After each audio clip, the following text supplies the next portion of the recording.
Hey everybody, it's Pax. Welcome back to the Edge of the Earth campaign.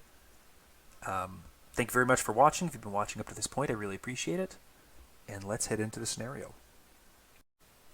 Scenario Fatal Mirage. If this is your first time playing Fatal Mirage this campaign, which it is, proceed to Scenario 1. Upon entering the doorway, you find yourself in a web of icy tunnels, swathed in miasma and dripping with prismatic ichor. Your reflection peers back at you in myriad peculiar angles. Your voice echoes throughout this infinite hall of mirrors. You turn around to discover that your entryway has vanished behind you. Then, in the corner of your eye, you spot a familiar figure traversing the same mists. But no, that can't be possible, can it? Find and read the passage below that corresponds to the character that was killed in the plane crash. Cookie is dead. There is no way that can be him. And yet, he's braced against one of the crystalline mirrors, hands shaking as he reloads his rifle. Dirt and soot cover his face and stain his uniform. He looks younger, but no less haggard. Sergeant Fredericks, another voice snaps him out of his trance.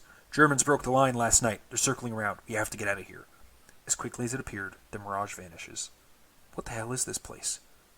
And how are these events, which you were not privy to, unfolding before your very eyes?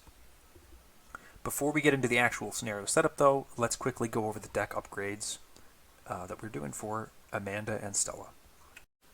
So for Stella, despite not having drawn them in the past couple of scenarios, I'm upgrading my 2 copies of Rabbit Foot, and I'm also throwing in a single drawing thin in exchange for that emergency cash. That does kind of stink a little bit for the wooden sledge upgrade, not that we've added in from the story stuff, not hitting that extra supply in the deck, but I really need some extra card draw. I was having a hard time getting through this deck without the Rabbit's Foots in play, so I figure a drawing thin will kind of help out on that front. And then for Amanda, we're doing a pretty wacky one, and I'm really excited to see how this works out. We are dropping our knife for the Michael Lee ally. He's at 3/3 health, big cost, +1 intellect and fight. After you successfully investigate, you place resources on him as evidence, and then when you initiate fights, you can exhaust him and spend an evidence to deal bonus attack damage. So what I'm really hoping is that he'll be replacing my knife, and I'm not going to need to cycle anymore. And then I'm also picking up a Miskatonic Archaeology funding, and that'll make it so that I can get Michael in play, have a lab assistant in play, pop a medical student in play to heal Michael. He's not Miskatonic, and that's where I can assign my damage primarily. But otherwise, I can just kill off my lab assistant and medical students like I have been. So I'm really hoping that works out, and I guess we'll see how that does work out in the setup for Fatal Mirage. Alright, so as you can see, there's 2 different setups for this, the first time and then the second or third time. Obviously, this is our first time. We're each going to begin with one of our expedition team members in play in front of us, and I think we're going to keep sticking with Roald and Dr. Kenzler, who fortunately only has 1 horror on her now, after healing her up at the end of the last video there. So we gather up all the encounter sets, we build the agenda deck only using Agenda 1, and we remove the other ones from the game, and we do the same thing with the Act deck.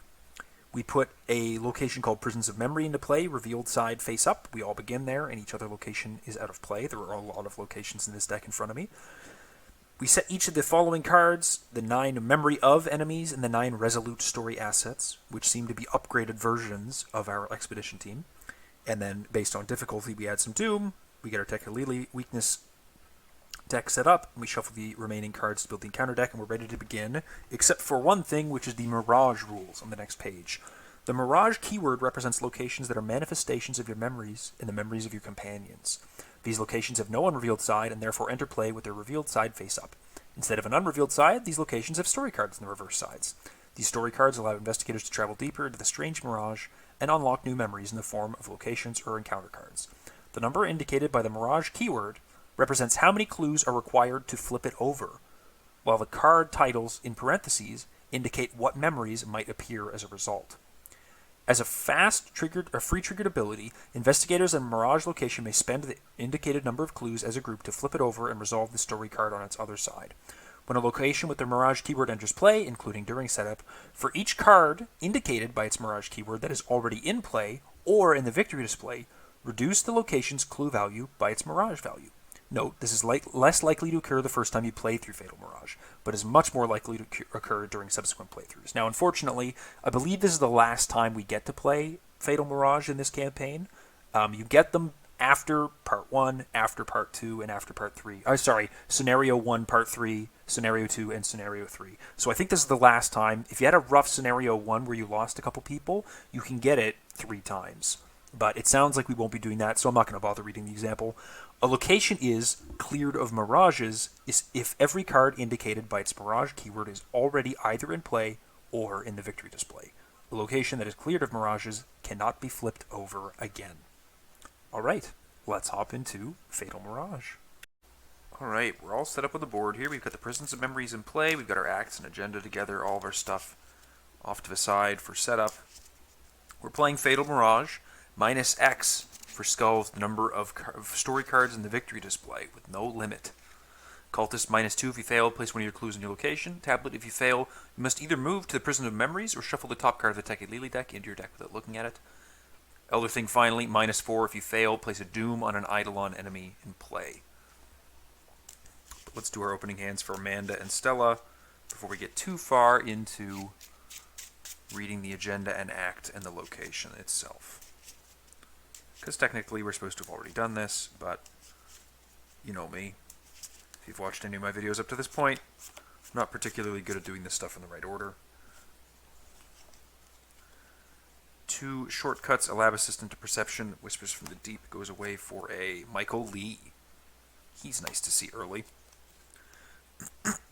Excuse me, and let's see what we get for Stella. Quick shuffle. Okay, I did this ahead of time anyways, I don't need to do so much. Meat Cleaver, Live and Learn, spare parts. Called by the Mist goes away for a Drawing Thin. Wow. Okay. Now that's an opening hand for both of them, isn't it? So, judging by the fact that there's no locations in play, I think both shortcuts go. And frankly, Michael Lee and Lab Assistant and Perception, pretty good opening hand to me. So, we'll be getting 2 on her.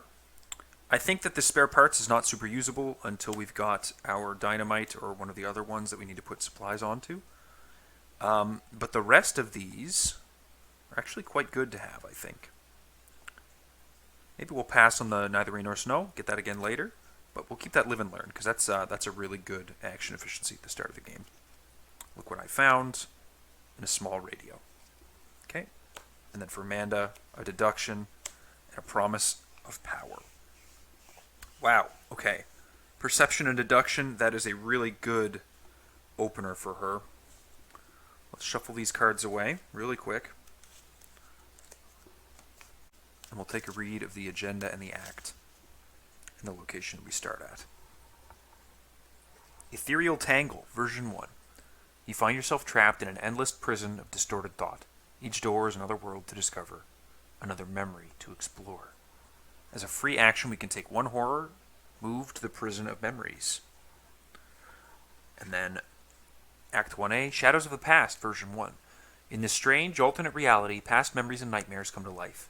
Is this place real or a figment of your imagination? Or perhaps both? Objective, confront your demons to strengthen your resolve. Hint, you may have more than one opportunity to advance this act. Until then, you are trapped. If you are running out of time and are given the chance to advance, consider taking it. And then finally, we're starting here at the Prison of Memories, which is a currently X shroud, which is the agenda number. So 1 shroud location with 6 clues on it, with the ability Mirage, 1 per investigator, which means I can spend 2 clues here to flip it over and read the text on the back. So, without further ado, let's get going. Okay, so we'll go ahead and get Amanda's draw and the card that's going underneath her. We got to practice makes perfect. So, I think we're going to put the perception under us this turn. And if we don't clear it, we can always put the deduction under later. And I'm just going to put that right there. And then I think we're going to go ahead with Stella first, actually. So let's go with Stella first. First action, she's going to play Drawing Thin. Second action, she's going to investigate here with the difficulty increased by 2 of 2 against 3.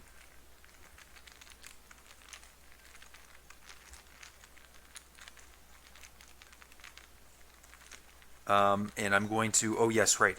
This happens before the test goes off. I'm going to draw a card with that. Waylay. 2 against 3. Auto-fail anyways. She's 2 more actions. I think we'll go ahead and play that Meat Cleaver now. May as well, for 3 resources. And then take another Investigate. 2 against 0.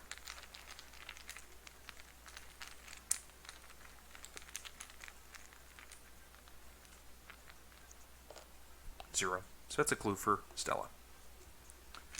Over here on Amanda, we're going to go ahead and first action, I think we're going to spend 2. The question I think for me is whether I'm spending 4 for Michael right off the bat, or whether I'm spending 2 on a lab assistant to get my hand size a bit happier for this perception to go off.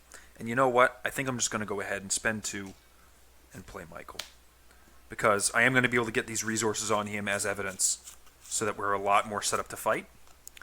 And also, this gets me from 5 to 6. But we are going to use Dr. Kenzler to do the investigate. We're investigating based 5, 6, 7, 8, 9 against 1. The chances on this thing are crazy, astronomically good. I am going to give the encounter deck a shuffle before I look at the top card of it, because I don't remember how well I shuffled it before I got started. So I will do that. Okay, so it's a whole bunch of extra things. We're going to take a double draw from the Perception, a Leadership, and the Mineral Specimen. That's going to be really nice. I was thinking about the Mineral Specimen online. I think I was talking to Jeff from Winging It, and he mentioned that his Amanda had Enraptured for this campaign. And Enraptured getting put under Amanda lets her just spend a charge and gain a charge, and that is nuts. So next time I play this campaign with Amanda, that's definitely what I'm doing. So we get the Elder Sign, draw 2 cards from Perception. We get a resource on Michael as an evidence. We pick up 1 clue, and then we're going to do the effect from Dr. Amy Kenzler, and we're just going to do a quick couple of extra shuffles. Let's see what we get on the top. It is an Obscuring Fog. We're going to keep that, because it's going to be really easy for us to crush and investigate on this location. Okay, that was action number 2. I think action number 3, we are... Oh, whoops, I forgot to pay the full amount for Michael there. Sorry about that. We're going to investigate again. And we're going to do... The question is, do I want to play this Mineral Specimen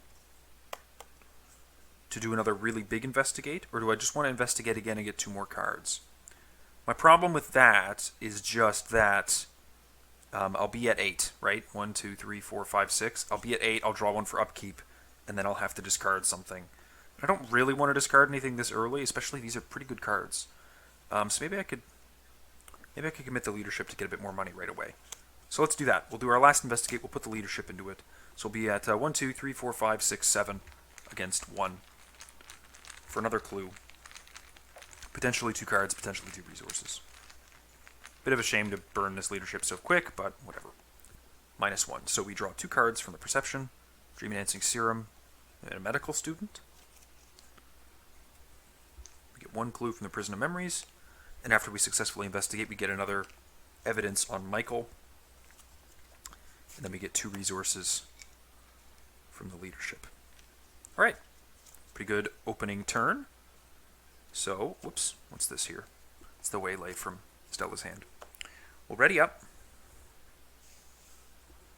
Draw a card on her, an Obscure Studies. Again, we're at 4 and 4. That's 8 cards in hand. We're good on there. And a resource. Up to 4 again. And then for Stella, we'll draw a Resourceful and a resource. Great. Good first turn. 1 Doom. We get the Obscuring Fog on the location. It gets +2 Shroud, so it's a 3 Shroud location now. And we get a Dark Aurora. Test 3 willpower. For each Frost token revealed during this test, take a horror. If you fail, take 2 horror. Well, she's pretty low likelihood of passing this. Tempted to throw this drawing thin in and just get a card draw out of it. Because 2 horror is not that huge of a deal. We did get rid of that Leadership. Would have been really good to commit to her right now. But, I mean, you know, That's kind of the risk we took. I suppose I could use a practice makes perfect to try and search for another one. Could just hit a promise of power. But, you know what? I've got the money for it.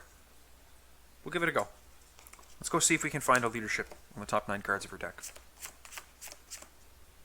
6, 7, 8, 9. And we'll save the drawing thin for the turn. Now, we didn't get it. Do we have any practiced cards that can go into this? Nope, we don't. That's okay. Not that big of a deal. We'll fail that one, and then we'll pass another one later. That will give us a bonus action this turn to get some more cards played. So let's take that test now. We are 3 against 3. Could always pass it. There's a chance of passing it.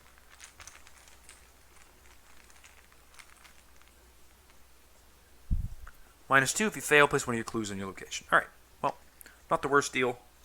2 horror directly onto Stella. But if an enemy pops up, we can start killing with the cleaver and get that healed up pretty readily. So let's go ahead with Amanda. She draws a card, a Eureka, and then she has to put a card under her, removing this perception. And I think what we're going to do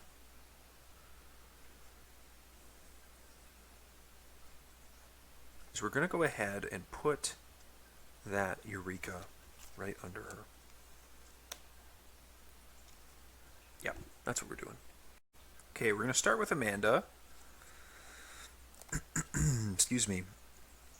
First action, we're going to spend 3 resources on a Dream Enhancing Serum. Second action, we're going to use Dr. Amy Kenzler to toss out a 5 base Investigate, so we're at 6, 7 against 3.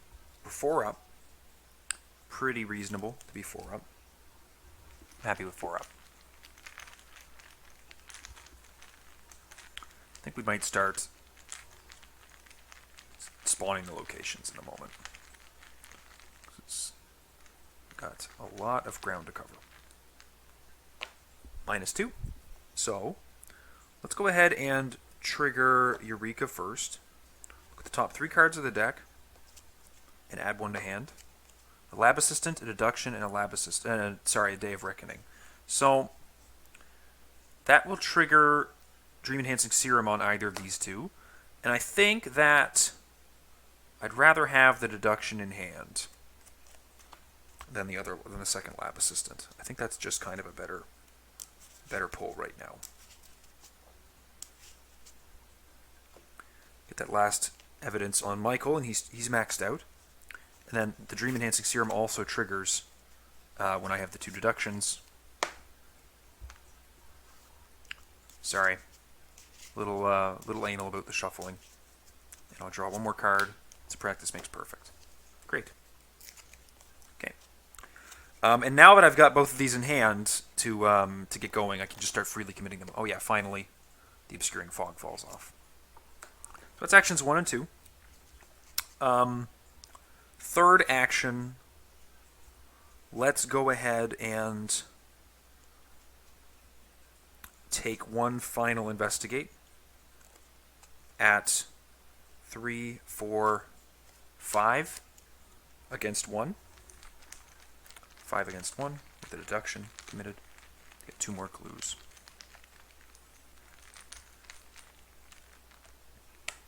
Zero. Great. So we'll break this up into 3 clues. Ba-ba-boom. Pick up 2 of them. Then we'll also trigger Eureka again. 1, 2, 3.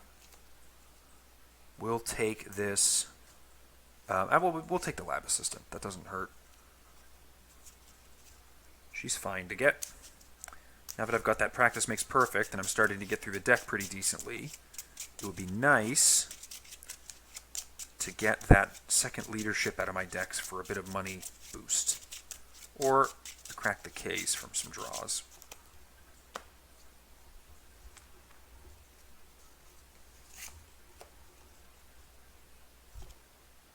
Okay, so Stella's staring down a turn where she has 4 actions. I think she's still going to draw thin on the first investigate with a card draw. Take heart. Excellent. Let's commit a take heart to that. Investigate. We're testing 2 against 5. Very, very, very failing this. But we'll get to rocket along in our setup.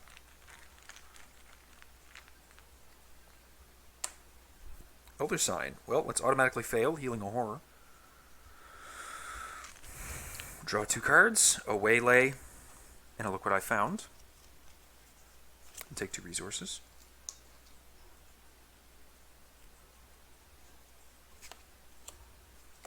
Good to see that. We haven't been seeing that very often because of Amanda's ability. Got 3 actions remaining.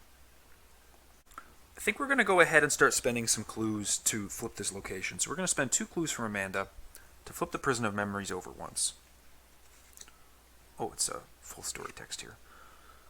You wander for what seems like hours through the myriad reflections. The further you venture from where you arrived, the more distant reality becomes. There are many paths to take through the hallucination. Places you recognize from your memories, and others you do not, taken from the memories of your companions. As the shape of the mirage changes around you, you consider which prison might be worst, the one that reveals its true deadly nature, or the one that hides it. Choose one. Choose the set-aside base camp location, deck of the Theodosia location, or the University Halls location, and flip this card back over. Well, I think that my goal is to get Dr. Amy Kenzler upgraded, because I've got the whole story thing going on for her, and I don't know if her being resolute is going to make a difference. So let's choose the University Halls and get that. There it is right there. Wow, there's a lot of connections going on that. Okay. So we're going to go ahead and put that right there, and then put the University Halls underneath it. That comes into play with, surprise, surprise, 6 clues. When University Halls is flipped over, this also has Mirage 1. When University Halls is flipped over, each investigator discards the top 3 cards of their deck for each clue they spent. Each investigator draws each clue. Each investigator draws each Tekalili weakness they discarded this way. Shuffle each other weakness discarded this way back into its owner's deck. Okay, so it only hits the Tekalili cards, but it does still discard pretty much everything if you do that. Okay, so that's one of the locations. Let's just spend 2 more clues to do another one, and we'll flip it over, and it's either the base camp or the deck of the Theodosia. I think I'm going to go with the deck of the Theodosia, which is also a blue connection. So right now these are connected in a triangle. And this also comes into play with 6 clues. Goodness gracious. These 3 clue locations are brutal in this campaign. Wow. Okay. Mirage 1, Investigators, Coastal Waters, Hedge Maze, Standing Stones. So these are both connected to the Standing Stones. Interesting. When you investigate Deck of the Theodosia, you must either give it +1 Shroud for this investigation or spend 1 additional action to investigate it. Oh, yuck. Oh, well, no, that's only 3 Shroud if you're doing that, so that's not that big of a deal. So we did the 1 investigate with the drawing thin. Great. Super duper. Nice spot to be. Let's go ahead and investigate second action. We're going to commit the small radio and a resourceful just to get this take hard back. It's 2, 3, 4, 5, 6 against 1. Could pick up this last clue from the Prison of Memories to flip over that last Mirage location.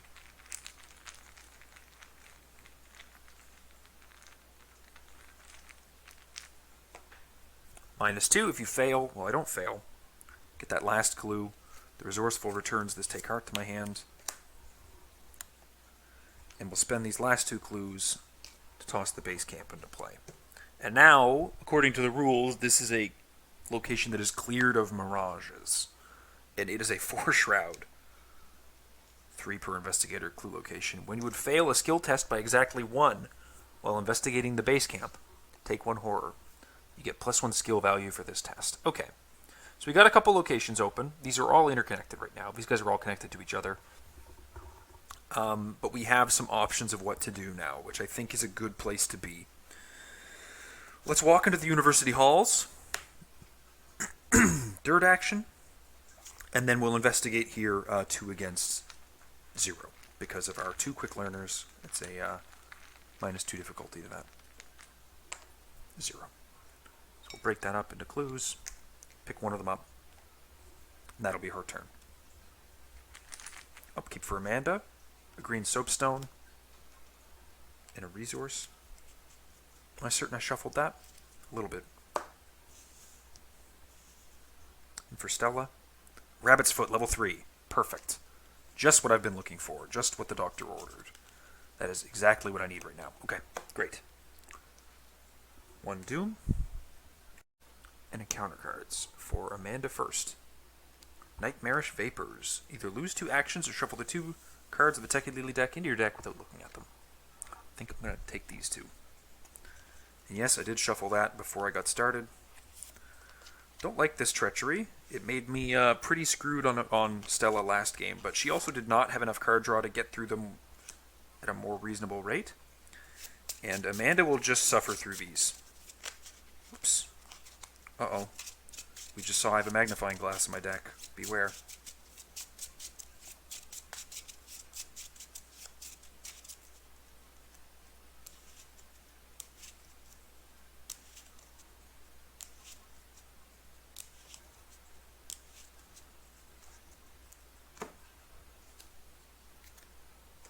Stella gets the Blasphemous Visions.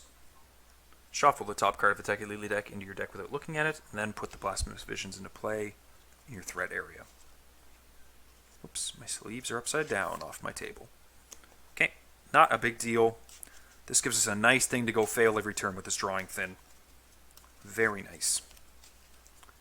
Don't mind seeing that, and that gives us tons of time to go pick up clues with these Look What I Founds. We're going to be clearing these university halls in no time. And hopefully she can burn through her deck a bunch to get rid of some cards so that she can pick items up, right? Let's get this deck working, doing what it wants to do. Okay, Amanda goes first. The Eureka goes away, and she grabs the Tekka Lily, losing 2 resources. Well, that was quick. You saw me shuffle that, right?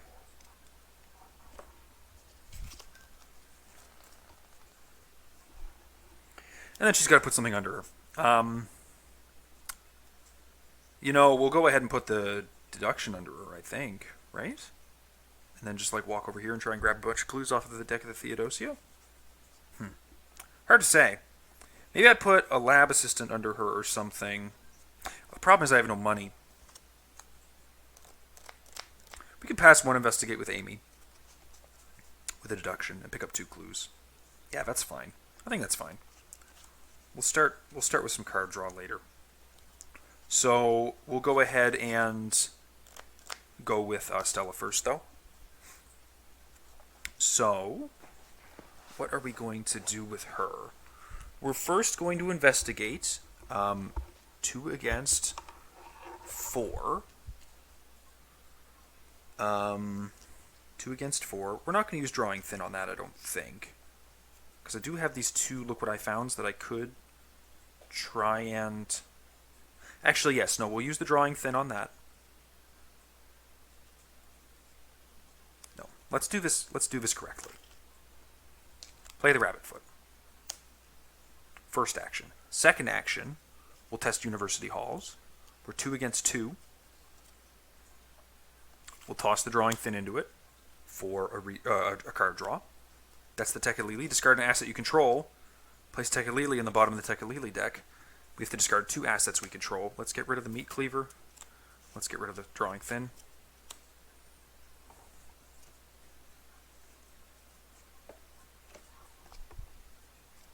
Oh, pretty sure I shuffled that too. Anyways, we're investigating 4 against 2, and we'll put that take card into it.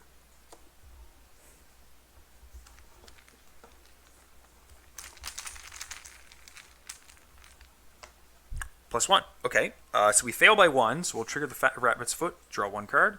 That's our other Meat Cleaver. Kind of funny. And then we will, for 1, 2, 3, 4 resources, play 2 Look What I Founds to grab 4 clues off of here. And then, take Art Resolves. 1, 2. And 1, 2. Okay, cool.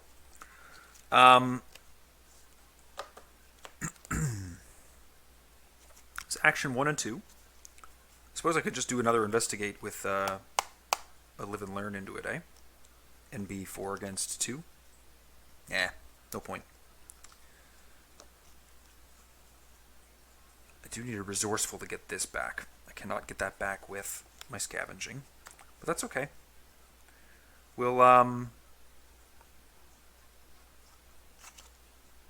just spend a resource to play the meat cleaver again. Sorry, or 3 resources to play the meat cleaver again.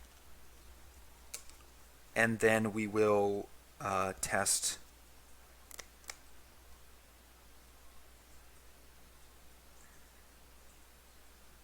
We'll do the investigate. 2 against 0. Okay, last clue off that. Great. I have a scavenging now, so I'm pretty okay with just spending my clues to get the locations out of here. So let's spend 2 clues to flip the university halls over. When this is flipped over, each investigator discards the top 3 cards of their deck for each clue they spent. Okay, so 1, 2, 3. 1, 2, 3. If you didn't see those because they're off camera, a lot of stuff. Ice Pick, Track Shoes, Take Heart, Madame Lebranche, Granny. Bummer to lose Granny. That's okay.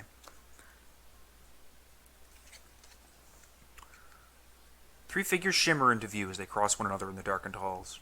Professor, you hear Dr. Kenzler's voice acknowledge, and her outline becomes defined. Professor Dyer and his protege appear next. I do hope you'll consider my proposal, she continues. If she truly cared one way or the other, her tone of voice surely does not reveal it. In response, Dyer simply glances at Danforth, who appears to be staring behind her, far, far behind her. Well, in any event, she adjusts her glasses and enters the door labeled with her name.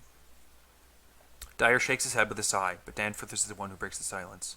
I think we should go. Choose one. Follow Danforth's memories, put the set-aside Elder Chamber location into play, follow Dr. Kenzler's memories, put the set-aside Riverview Theater location into play, or follow Dyer's memories, put the set-aside Standing Stones location into play. Let's go ahead to the Riverview Theater to get Dr. Kenzler's stuff sorted out. The Riverview Theater. This is connected one way this way, and then back that way. And that's it. Yep. So we only can go that way and then stop there. If we get there. Okay, good to know. This is a four clue location. Holy shit. Nuts. When you draw a Tekalili card while at the Riverview Theater, resolve its effects in additional time, then discover a clue at the Riverview Theater. Wow, okay. Interesting. Okay. That is Stella's turn. Let's go ahead with Amanda.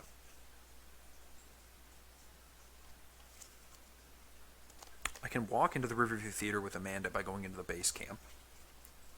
I can't really pass tests there, though. Probably not going to happen. But that is, like I said, the way I go to get here. If I don't want to just stand on Stella and get nothing done this turn. And I do kind of want to get something done this turn. It's going to be useful to get this green soapstone into play as well once I finally get some enemies. So I think what we're going to do is we're going to walk into the base camp. One location, one action. Second action, we're going to play... Let's play the green soapstone. There are 4 charges on it. So now we're pretty set up to fight with Michael in this. We can just do a punch for 3 damage if we really need to. And then finally, let's take an investigate here using our last charge off to Dr. Amy. We are at 7 against 4.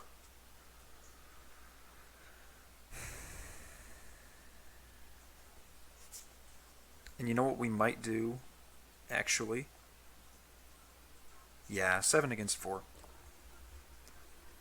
There's a couple -4s in this bag, but I'm not actually burning anything if I miss, am I? And I can also take a horror to get +1 when I would fail by exactly 1. So I am kind of safe. And 1 horror is not sinking me. I can go on Michael, go on me. -2. Cool. So we get 2 clues from the deduction. 1, 2. And then we get to look at this top card, which is a Polar Mirage. We're going to remove that from there, because those things, those ones where after you discover or take controls at an attached location by any means, you discard this and end your entire hand. And I don't want to see that again. And so that was my turn for Amanda. So we're going to ready up. Resource and a card is a Promise of Power, which we get to trigger Dream Enhancing Serum for another draw. Whispers from the Deep.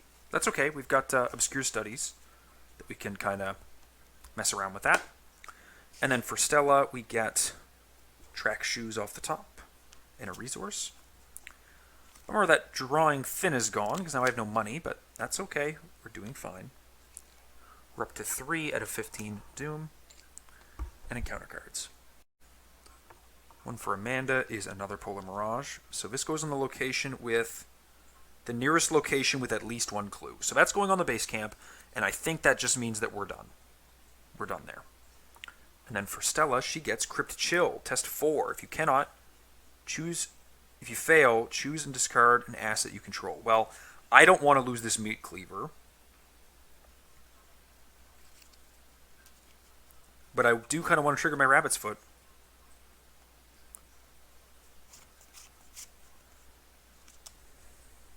That is tricky.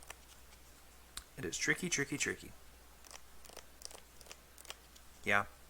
I think we're just going to let that fail and discard the Meat Cleaver, and then we'll try and get it back.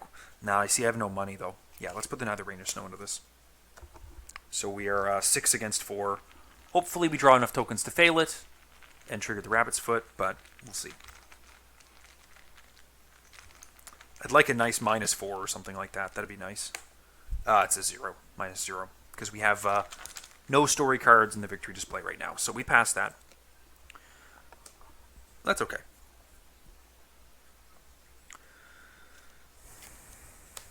So we'll go ahead with Stella. No. Go ahead with Amanda. We do her stuff first. Overpower goes under. And then we lose that to Whispers from the Deep. Yep. No worries, no worries. Okay. Well, you know what? Why don't we go with Amanda first? She can just like walk in and put the Obscure Studies underneath her, get rid of the Whispers from the Deep, and just take a bunch of blank investigates. Even I could toss the Mineral Specimen into play to get the +5 to it, get some clues off quickly. So yeah, let's go ahead and do that. Let's move in. Sorry. Yeah, let's move in. Let's play the Specimen with 3 tokens on it. And then we'll investigate, where we return the Whispers of the Deep and put the Obscure Studies underneath us, and then we'll commit the Whispers from the Deep. So we're at 5, 6, 7, 8, 9, 8 against 1 with a Mineral Specimen charge. And if we succeed, we discover an additional clue.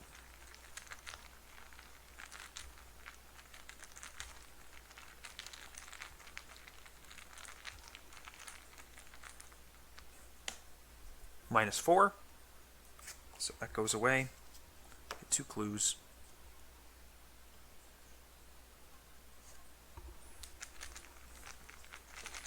And that is Amanda's turn. This is only a Mirage 2 per investigator, which we have enough to reveal the location. So I might do this really quickly. Pop these up a little bit. Looks like there's a lot of locations on this map. Go figure, right? Pretty much the whole campaign at this point is that it looks like there's a lot of locations on every map. So we did pass that thing, so let's go ahead and try this Blasphemous Visions. We are currently 3 against 5. Do we want to drop a clue on our location? I don't think it's a big deal if I drop a clue on my location. Not that big of a deal, at least. We'll see. -3, so we fail. We'll use the Rabbit's Foot. So we look at the top 5 cards of our deck. 1, 2, 3, 4, 5.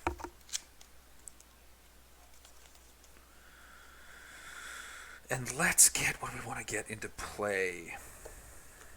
A Madame would be really nice, as would a Resourceful. But right now we have like no money. And Madame is going to be our ticket out of there amongst those cards. Because we basically just need like 1 and 2 a bunch of times. And Madame gets us precisely that. Lots of 1s and 2s.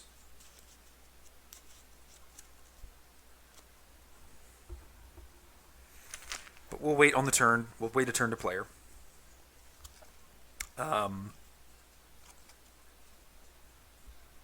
Move down one with Amanda. Action 2. Action 3, we will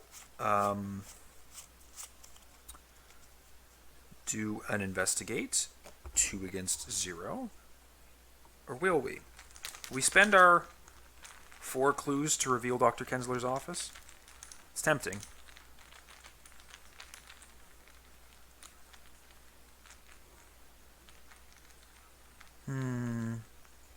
Let's think. Do I need to get all the clues off this? I think I just need to get to Dr. Kenzler's office. So let's spend our 4 clues. Let's split them evenly between us, I guess. No, let's spend 1 from Stella and 3 from Amanda. I think Amanda gets more clues. So we'll spend 4 to flip this over. Riverview Theater. Thank you for inviting me here, Dr. Sinha, Dr. Kenzler says quietly, her outline shimmering into view. She and Dr. Sinha sit next to each other in the almost empty theater. The lights are dim and the curtains drawn, but the show has not yet begun. Of course, and just Mala is fine. Kenzler flinches and clears her throat. Then call me Amy. I already do, the physician replies as the screen in front of them kindles to life.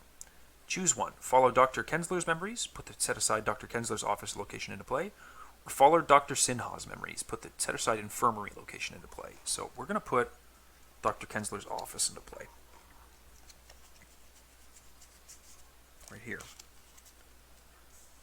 And this is the last chain. This loops back around to the prison of memories. It comes into play with 4 clues.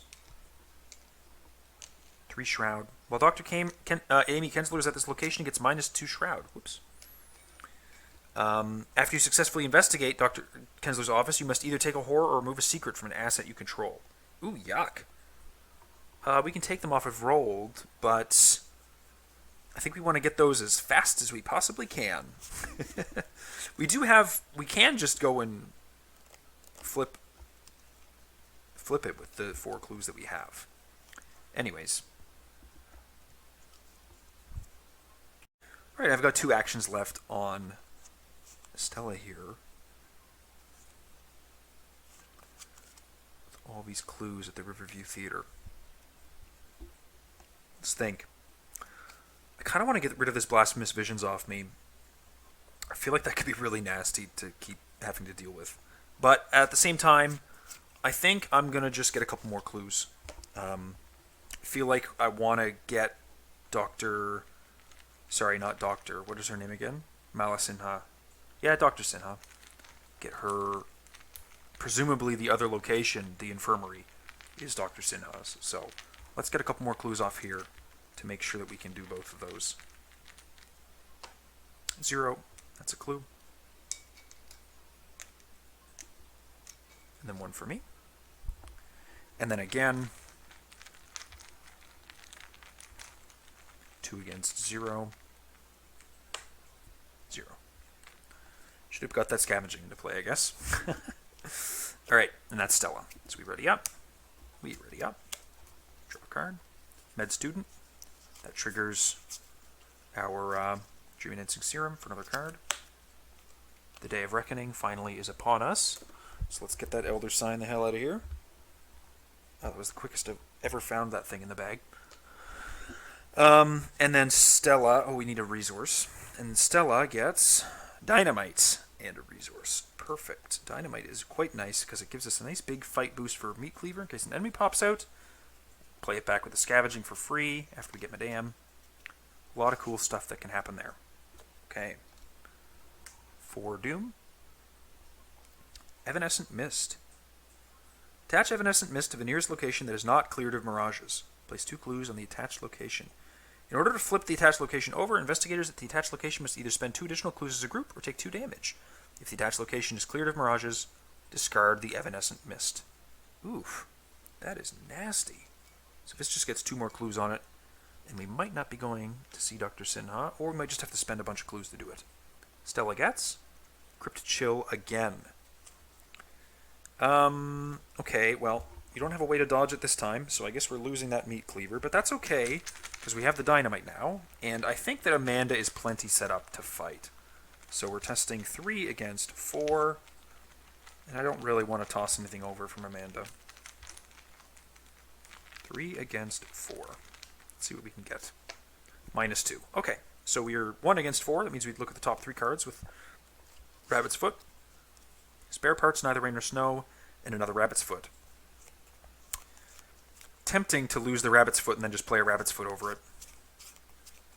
I think that's actually fine. Especially now that we've lost an action. Or sorry, we've lost a test. We have 4 actions. So we have a lot more we can do on her turn and have it feel a bit... Whoops. We'll put that Rabbit's Foot in the hand. And we'll shuffle these away. I have like 4 actions, so I can like play Madame, play something else, and then still have 2 good actions. So that's kind of nice.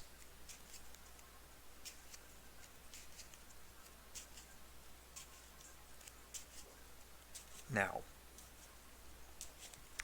in order for us to do anything over here, we're going to be dealing with a lot of horror, but Amanda can pass the tests on it very easily. So let's quickly do her draw, technically place a damage on, take a damage. So let's put that on Amanda. That goes on the bottom of the thing. And then also resolve its effects an additional time, then discover 1 clue. So that happens, and then we resolve it an additional time, so we get 2 damage, I guess? Did I just move a horror there instead? Yeah, I put a horror on by accident, so we'll just go ahead with that. Okay. And then we gotta put something under her. Let's just go ahead and put on one of our lab assistants, because I don't think we're getting both of them into play by any means. Okay.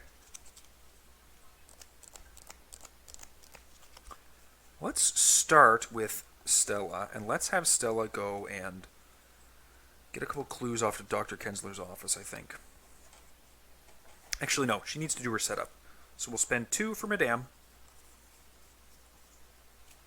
and then tap her for an extra 1. And then we'll spend that 1 to play a Rabbit's Foot.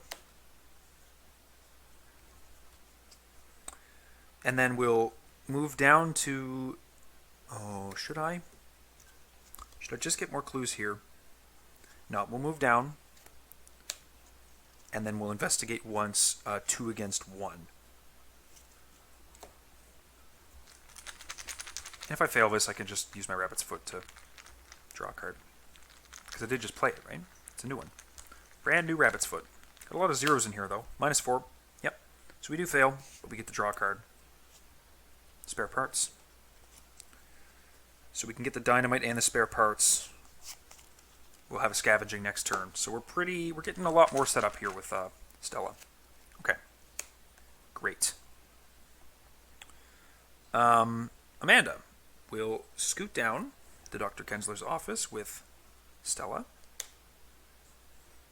Now it has -2 Shroud, so it's a 1 Shroud location. Let's get the right hand. We're investigating with a base value of, let's use a mineral specimen, 5, 6, 7 against 1. This will be for 2 clues, and we'll have to take a horror if we successfully do it.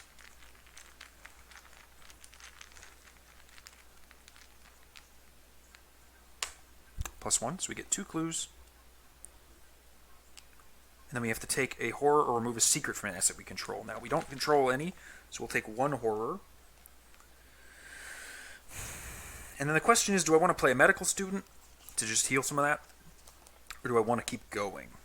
And I think I would like to just keep going and get this 1 sorted. I want to just get this sorted this round. No, you know what? I can let Stella get those. It'll cost her a bit of horror, or some secrets off of rolled. But it'll leave Amanda available to deal with whatever happens when we flip this. Because Amanda's she's able to get clues, she's able to deal damage, whatever I need to do, she can do it. So we'll go ahead and spend 2. And you know what? We're not going to play a medical student, we're going to play a lab assistant. for two draws, sorry. Magnifying glass and a miasmic crystal.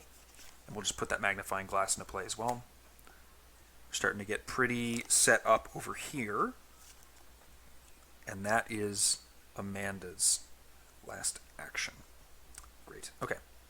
So we ready up.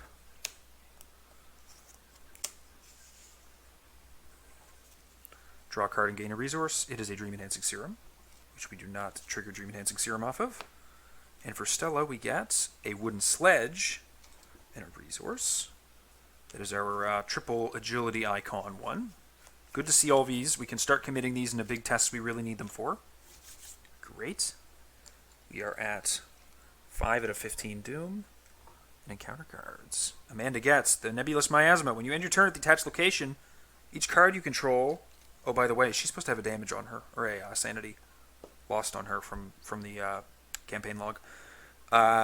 Each card you control with sanity, including your Investigator, takes a direct horror. So we got to get the fuck out of here. At the end of the round, discard the Nebulous Miasma. Or we could use Rolled to cancel it. And I might be using Rolled to cancel it off of Amanda and just taking a horror on Stella and Madame Labranche.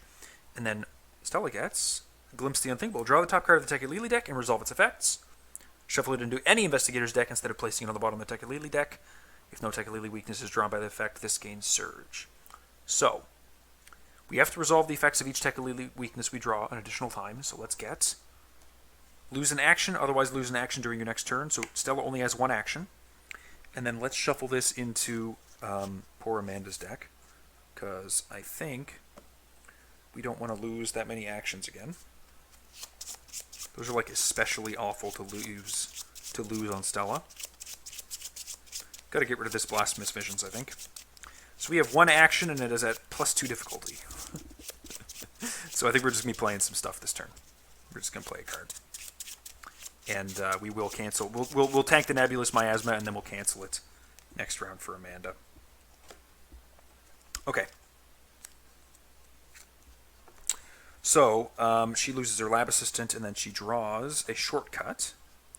And then let's put one of her medical students underneath her. I don't think she's doing much else this turn. Yeah, we'll put a medical student underneath her. That's fine. Okay. Let's go ahead with Stella first. Like I said, we're going to just play our Scavenging for 1. And then use Madame to gain a buck back. We'll end our turn, and that'll give us a direct horror on ourselves and Madame Labranche. Okay. And then, during Amanda's turn, we're going to use Rolled 1 secret so that she doesn't have to deal with the miasma at the end of her turn. And she is going to do something or other. Do I have another perception in my... I do have another perception in my draw pile. We're going to get the last investigate off on here. Spend a charge to investigate 7 with our stuff. 7 against 1.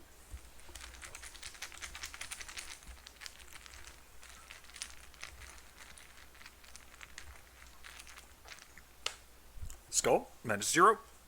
So we get 2 clues, and then we are forced to take a horror, remove a secret from an asset we control. We don't have any assets we control, so we'll take a horror. You know, we've got 2 actions left. Let's go ahead and do Mirage 2, Memory of an Unrequited Love. So we'll spend 4 clues off of Amanda. We'll spend 2 off of each of them. How about that? 2 off of each of them to flip Dr. Kenzler's office. Dr. Kenzler's office. Dr. Kenzler sits at her desk, struggling to focus on her work. Various papers sit in neat piles around her, and the bookshelf is perfectly ordered, just as you would expect from the professor. But the journal she writes in is cluttered and unkempt. She runs her hand through her hair, undoing her ponytail. No, no, no, she mutters, ripping a piece of paper from the book.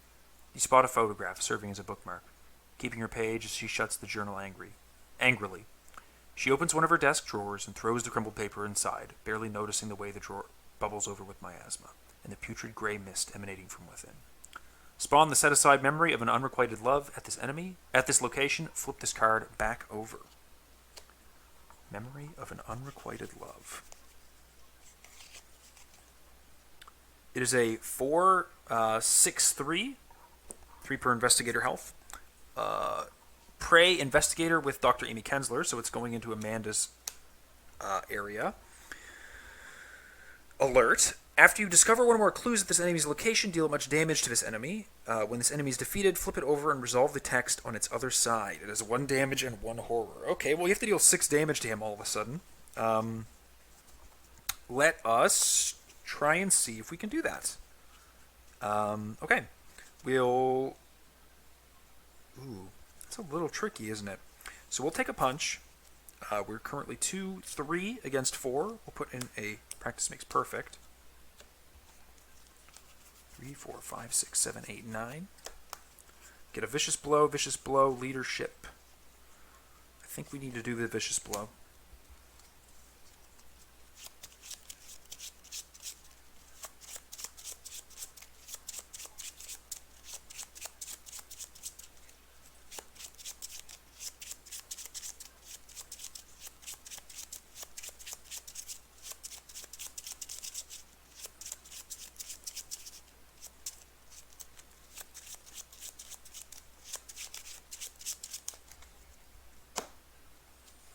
And then we will also commit an overpower from our hand.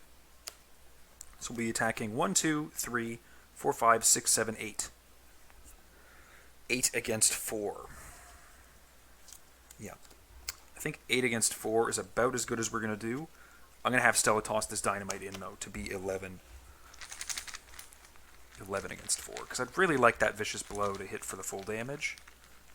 If I can. -2.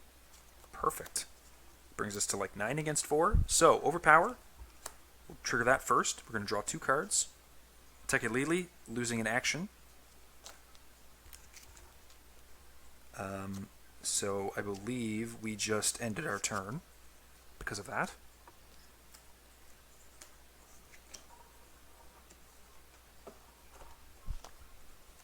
And then another card is going to be a Eureka. And then we're going to deal 1, 2, 3 damage with the vicious blow. Exhaust Michael for another damage. Exhaust the Soapstone for another damage. That is 5 damage in 1 hit. He has 1 health remaining. And unfortunately, that is the end of Amanda's turn. So, the Memory of an Unrequited Love is going to hit for 1 and 1, and we're going to put those onto Michael. And then we're going to ready up and do upkeeps. So Amanda gets a Crack the Case and a resource. And Stella gets an old keyring and a resource. Not bad. Okay. We're at 6 out of 15 Doom. And we get for Amanda an Obscuring Fog. Oh, the Nebulous Miasma, by the way, was removed at the end of the round. This has +2 Shroud, but it doesn't matter because there's no clues here anymore.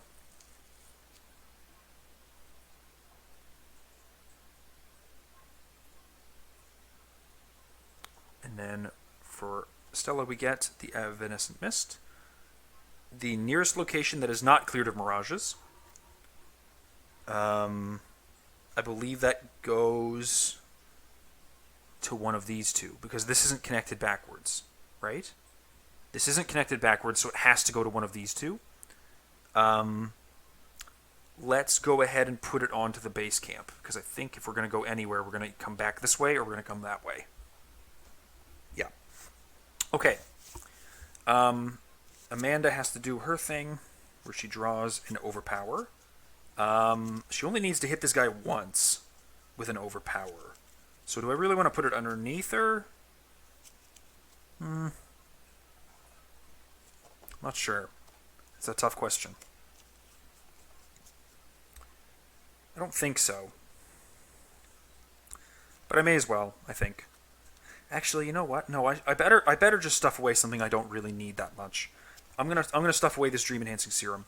Because I can hit this guy once with like a Promise of Power and be and like, how do I want to do this?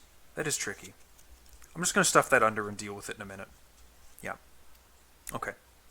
I think that's okay. That's fine. So let's have Amanda kill this guy before we go any further. So we can fight at 1, 2, 3, 4, 5, 6 against 2. But I probably need to do this. So let's go ahead and do that. A Promise of Power and an Overpower. Puts a curse into the bag. But that has us fighting at 10 against 4. Which is super reasonable. For 1 damage, which will be the killing blow on this Memory of an Unrequited Love.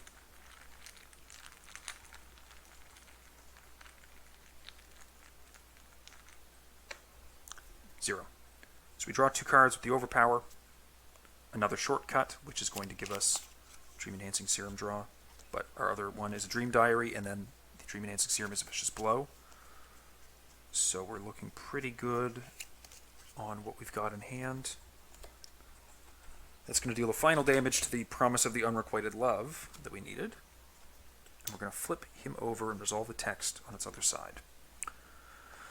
Dr. Kenzler, the real one, eyes you coldly. This memory is not for you, she warns. Though I suppose you have no more control over this than I do. You cannot help but be a little curious what kind of academic work would rattle someone like her. So you ask. It is not academic in nature, she confesses, running her hand idly along the vision of her office desk, before pulling the photograph out from inside the journal and examining it in private. I was never very skilled in the expressing myself in matters of the heart, she says, and the photograph fades in her hands, along with the rest of the Mirage. Come along. I do not wish to remain here any longer, she states. In your campaign log, record that Dr. Kenzler has confronted her demons. Draw a checkmark next to her in the expedition team section. From now on, whenever Dr. Amy Kenzler is included or used in this scenario, use the set-aside Resolute version instead of the version from the expedition team encounter set. If she is currently in play, switch her with that version now. Add this card to the victory display. The investigators may advance the current act or continue playing. Well, we've got tons of time. Let's continue playing. And let's go find that upgraded version of Dr. Kenzler. Now, it does say to switch her, so I assume I have no uses. And I assume she still has a horror on her. But let's go ahead and do that.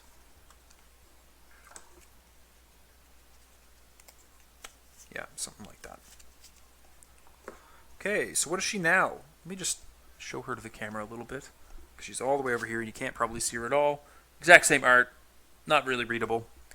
Her ability is now, she still has partner, 3 uses. Oh, she has an extra health. That's good. It's a fast triggered ability. During your turn, spend 1 secret and exhaust her. Investigate with a base of 6. If you succeed, look at the top card of any investigator's deck or the encounter deck. You may discard that card. So it's slightly better, and it's fast now. So that's good. That's fine. It's not amazing, but it's fine. So that was action 1 for Amanda. I can't flip this over any more times, right?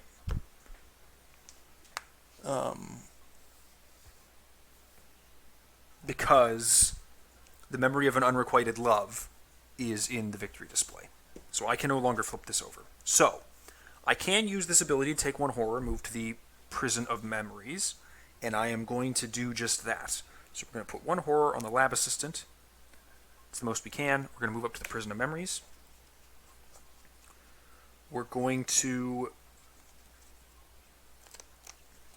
play a shortcut to head over to the deck of the Theodosia.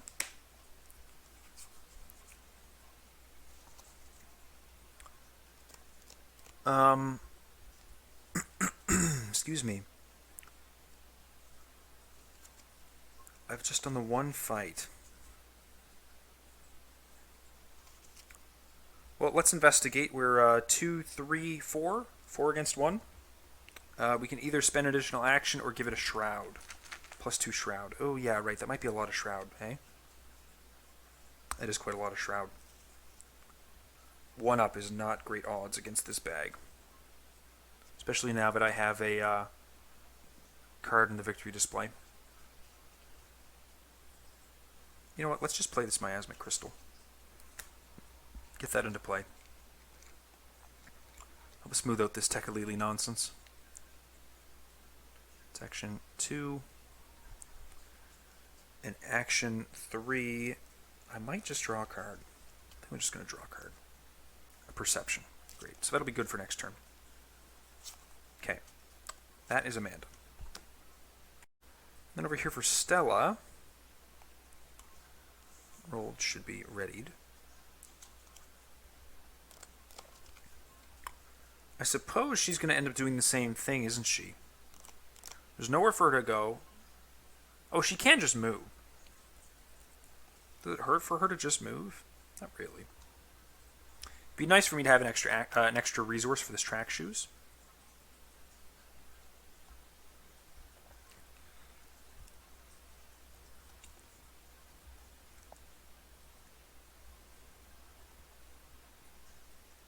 How about this? How about we go spare parts into play? 3 resources on it, action 1. And then we'll use that to take a resource.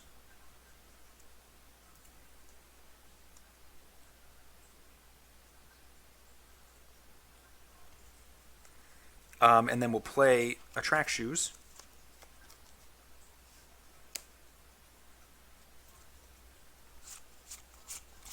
And then action 3 will move to the Prison of Memories and take a 5 against 1 track shoes test, which I'm probably going to pass. Oh yeah, by the way, I paid for that, and Madame tapped once to give me $1 back. Let's do that quickly. So 5 against 1. Definitely going to pass this, but doesn't hurt to do it. Right? Yeah. So we'll catch up with Amanda over here. Maybe I do want to head to the theater. I think we're both pretty self-sufficient right now. We're going to head to the university halls with Stella. Because if we really need to, we can just scoot back over. It's not a big deal. Okay. That's the end of turns. 2. Amanda has 1, 2, 3, 4, 5, 6, 7, 8, 9 cards in hand. Grizzly Totem and a resource. But she has her lab assistant out still, so she's good.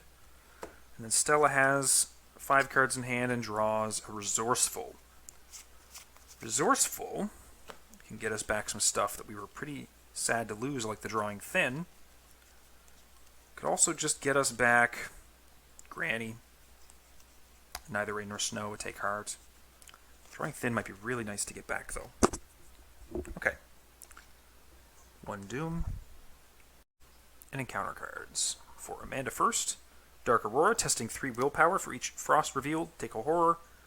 If you fail, take 2 horror. So, I'm at 3 against 3. Do I want to just like toss a Eureka in to see if I can pass it? 2 horror is not the worst thing, but it's a little shitty. I guess I could just heal this back up with my med student, right? That's the whole point of them. So we'll just take this one on the chin. We're testing 3 against 3 because we have the Dream Enhancing Serum under us, and we do have a lot of zeros in the bag. We have 3 zeros. At +1, no Elder Sign. So we have 4 successes in here, so it's possible. Not likely, but possible. -3. So that's 2 horror. We'll put 1 on Michael Lee, and we'll put 1 on ourselves. And we'll prioritize getting another med student into play. And then Stella gets Horrifying Shade, Aloof Hunter. When it is at a location that is clear to mirages, it loses aloof. Okay, so he engages me. After you discover or take control of 1 or more clues at the Horrifying Shade's location, place an equal amount of doom on Horrifying Shade. Okay. So we've just got to get him killed. So that puts us in to the start of the investigation phase. That Dream Enhancing Serum goes away, and we get a leadership underneath Amanda. I would like Amanda to give her, each of them, 2 resources with leadership to get rid of this Blasphemous Visions. To make sure it passes. Pretty tricky turn, I think. I have my deductions are put away right now. My Dream Enhancing... my Dream Diary would be nice to already have, not get later. And the perception is going to draw me a lot of cards. So I could just stand here investigating for a while. Because I'll be at like 1, 2, 3, 4, 5, 6, 7 against 3. Super reasonable. And then just walk over last action with the shortcut. I think I like that. Perception. And we'll go first with her, just to make sure that this happens. So we'll investigate, like I said, 5, 6, 7 against 3, rather than spending additional actions to investigate. Is there any sense in clearing all the clues? I can just walk off with the amount of clues that I have now. I feel like it's useful to have the clues so that I can get the stuff lower on easier, right? I can just spend the clues here rather than, oh yeah, I need more clues here to spend so that when I get down, I can get through this shit. Okay, fine. So we'll do what I said where I just get a bunch of clues and draw a bunch of cards with the perception. 7 against 3. Gotta talk myself into stuff once in a while. -4, 1 draw from perception. I think I just put my entire hand back onto my deck by accident. So 1 draw from perception. It's a crack the case. Dream enhancing serum triggers. Shuffling the deck. Dealing me 1 horror, which kills off my lab assistant.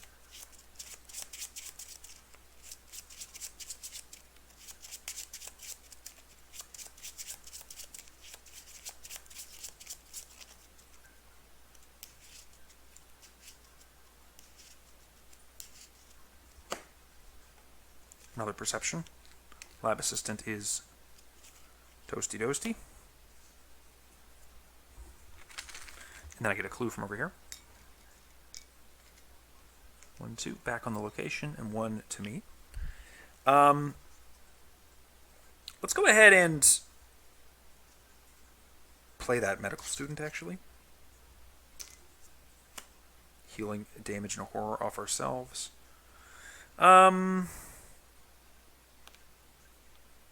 Might heal them off Michael instead. And then we'll get a charge onto Michael as well from the successful investigate. Because I spent that a while ago and kind of forgot about it. So that's action 1 and 2.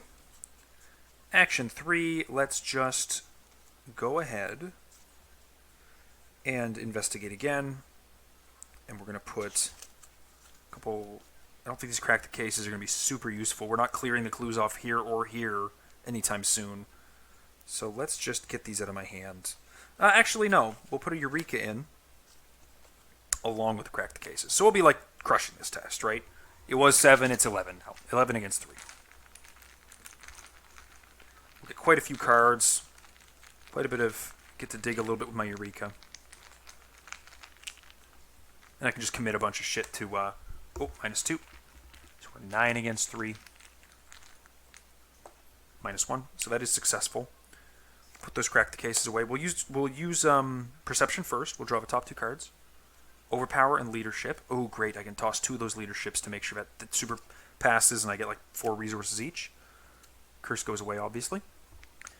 A clue. And then we will use the Eureka.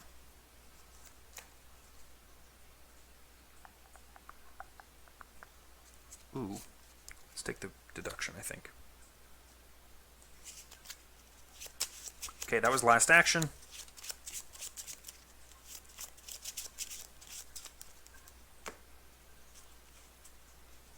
Let me shortcut back to Stella's location. Okay, so we got a whole bunch of stuff we can give her. Like, we can just power through the Vicious Blow and Overpower. Even through the difficulty, she can probably smack that guy real good. So, big thanks to Amanda for helping Stella's turn be less painful.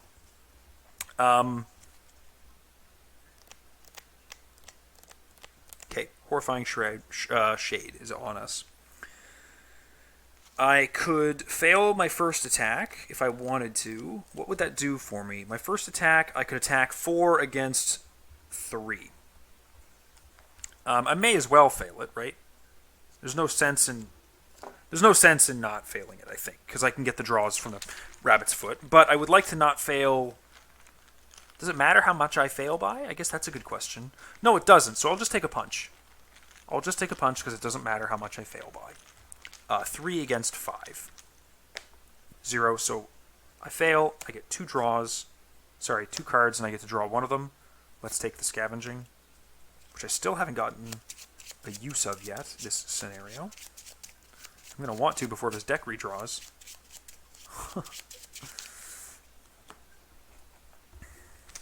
Okay. And then we'll take another swing, this time with the Meat Cleaver. Will be 4 against 3, and then Amanda is going to shove an Overpower and a Vicious Blow into it.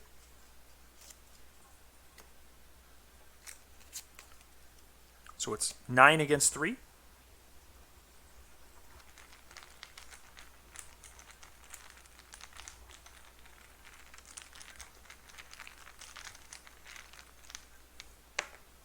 -2. So it deals 3 damage. He's toast. Amanda gets to draw 2 cards from the Overpower. Obscure Studies and another medical student.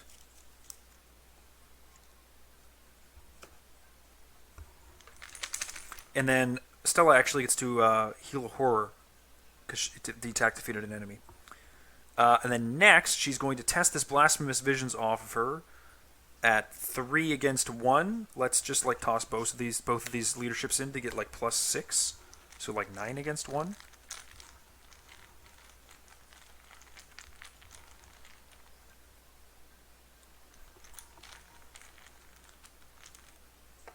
-4. So we each gain 4 resources.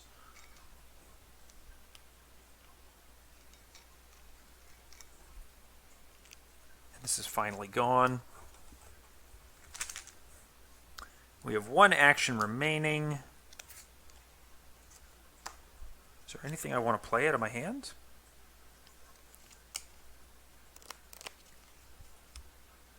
Don't think so. Yep. We'll play our Scavenging. So we've got a nice full tableau, and we can start playing stuff out of here really easily if we can get a couple of Investigates in. Boom. Ready. Ready. Card draw for Amanda, a Eureka. Now, she does have 1, 2, 3, 4, 5, 6, 7, 8, 9 cards in hand, and no... excuse me. No bonus hand size from the Dream Enhancing Serum, no duplicates, so let's just get rid of a med student. We're actually doing fine. And a resource. And then on Stella, we get our other old keyring and a resource.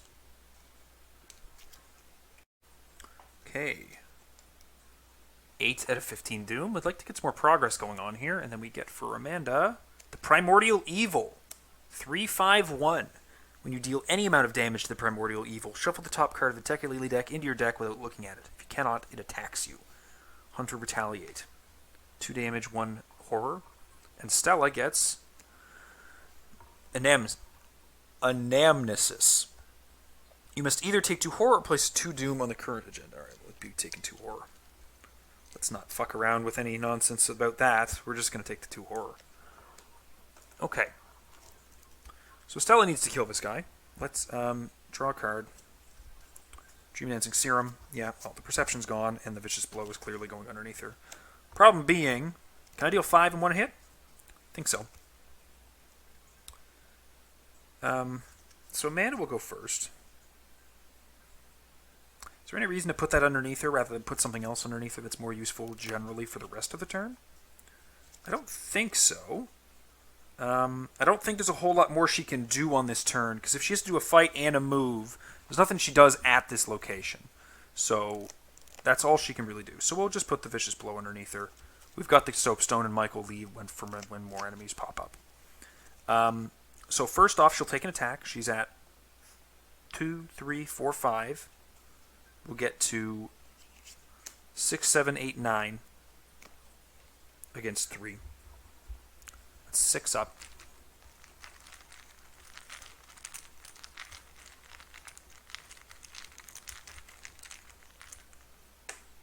-2. If you fail, blah, blah, blah. So we deal 3 damage from this, 1 from Michael and 1 from the Soapstone, with both of which are exhausted, for 5 total damage. He's toast in 1 hit. When you deal any amount of damage to him, shuffle the top card of the Tekelili deck into your deck without looking at it.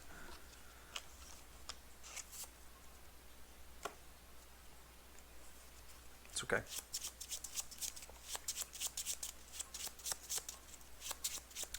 And I think she's just going to get a little more, it sounds ridiculous to say, a little more set up. It sounds absolutely absurd to say, because she's ridiculously set up, and I probably should just be spending clues and moving. But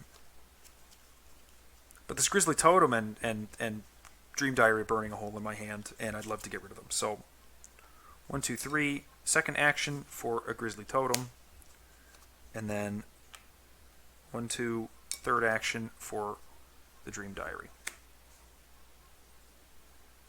So that's Amanda's turn. Stella hasn't failed in action yet. So, should discard him if he's defeated, eh? Let's go ahead with Stella.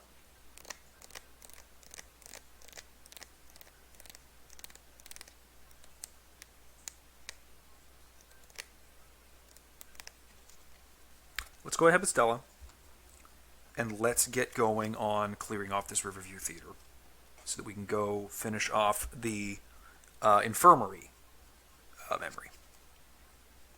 Yeah, let's do that. So she's going to take one move to the Riverview Theater. She does not have enough clues to do this, so we're not going to trigger Track Shoes. Actually, you know what? We are going to trigger Track Shoes. And we're going to be testing 5 against 5. And if I have to move, then I'll just move back up to the Prison of Memories and be really sad, I think. But we're testing 5 against 5, and we're hoping that we fail it.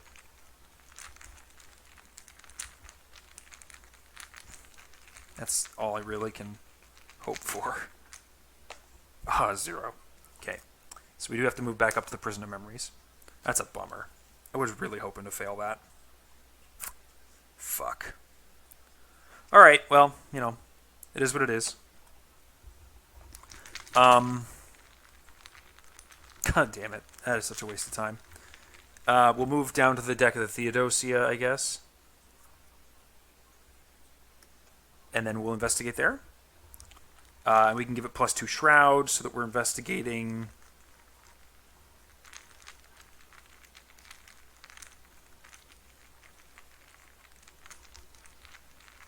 two against 1. Because it currently has -2 from Quick Learner. 2 against 1. -2, so we fail by 1, triggering Rabbit's Foot and looking and getting it called by the Mists. And then we have 1 action remaining. Let's go ahead and...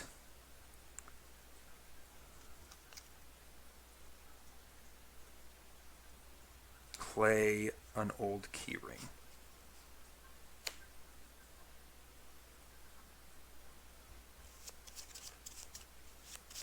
Yep. Okay. Play an old keyring. Okay. So we draw a card on everyone after we ready everything. So we draw a card on Amanda first. We're going to get a lab assistant. Great. That's very useful. And a resource. And then Stella gets a resource and a Neither Rain Nor Snow. Also very good. Get up to 9 out of 15 Doom. And an encounter card for Amanda first is a Horrifying Shade. This guy loses aloof because we've cleared all the Mirages. And then Stella gets the Madness Within. Test 4. For each point you fail by, shuffle the top card of the Tekka-Lili deck into your deck without looking at it. For each card you cannot shuffle, take a horror. I think we're going to be putting the Neither Rain Nor Snow into this and hoping that we fail once again, and then suffering no consequences if we fail. But we are 6 against 4, so there's a chance.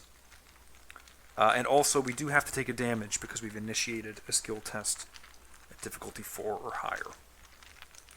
Thanks, Call by the Mist. You're a jerk. -2, so we do pass, unfortunately. Okay. So that's Stella. Stella LLL. So we lose the Vicious Blow from underneath Amanda. And we draw a Whispers from the Deep, which has to go under her. That's a bit of a bummer. We can still hit this guy for a pretty decent shot. Problem is I have to use the Obscure Studies, and it's not, like, amazing. It's not a premium shot. It's just a shot. So... Fortunately, the Dream Diary is going to be going to our hand when that happens, so I guess it is a bit of a better shot than I was thinking. So let's go with Amanda first. Dream Diaries comes to hand. We'll take a punch against this guy. Put the Obscure Studies under the Whisper, over the Whispers underneath her. Commit the Whisper. Commit the Essence. So that'll put us at 1, 2, 3, 4, 5, 6, 7, 8, 7, 8 against 3. 8 against 3, and I can deal 3 damage in one attack because of the Soapstone and Michael. -2, so he's toast after I spend 1 off each of them. The Essence is burned, the Whispers from the Deep is burned as well. And I draw a card from the Grizzly Totem. It's a shortcut. Shortcut's something I like to see.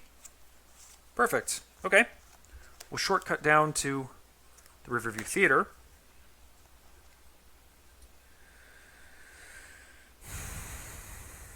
And then we have 2 actions remaining.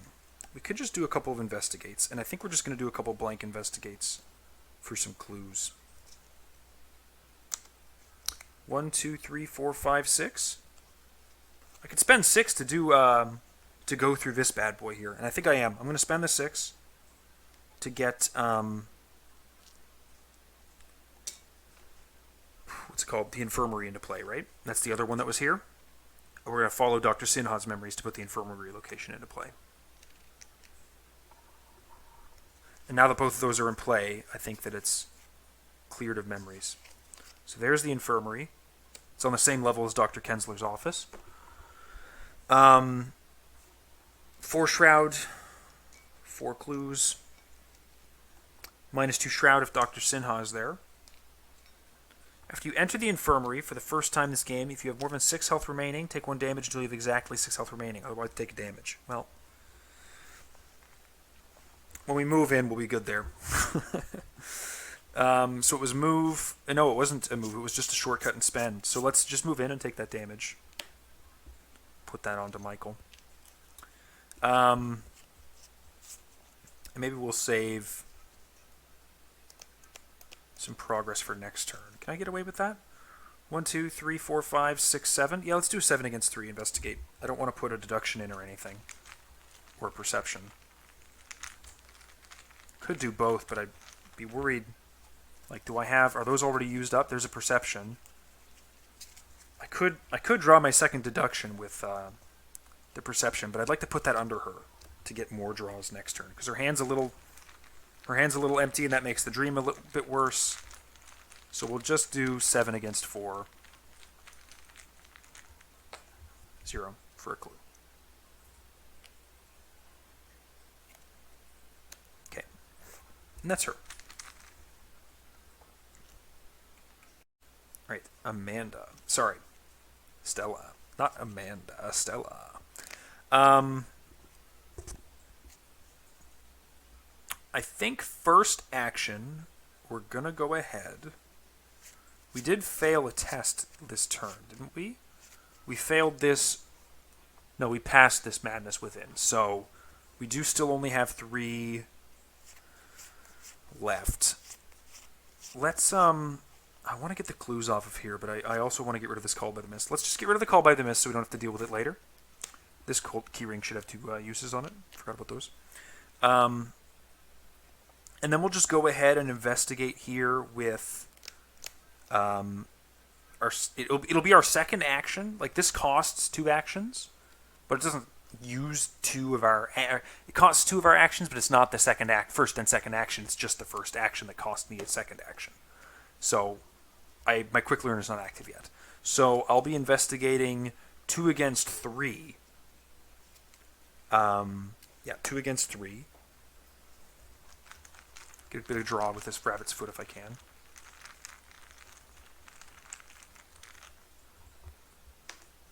-1. So we're 1 against 3, so we get to look at the top 2 cards and draw one of them. Let's grab the Granny Orn, I think. Let's grab the Live and Learn. I think that gets us a bit more progress a bit sooner.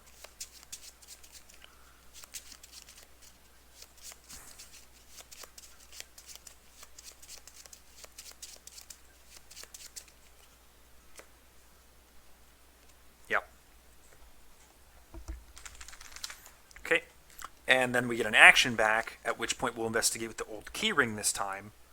So we'll be 2 against 0 because the old keyring and the quick learners are active. Let's put in a resourceful to this. So we're like 3 against 0.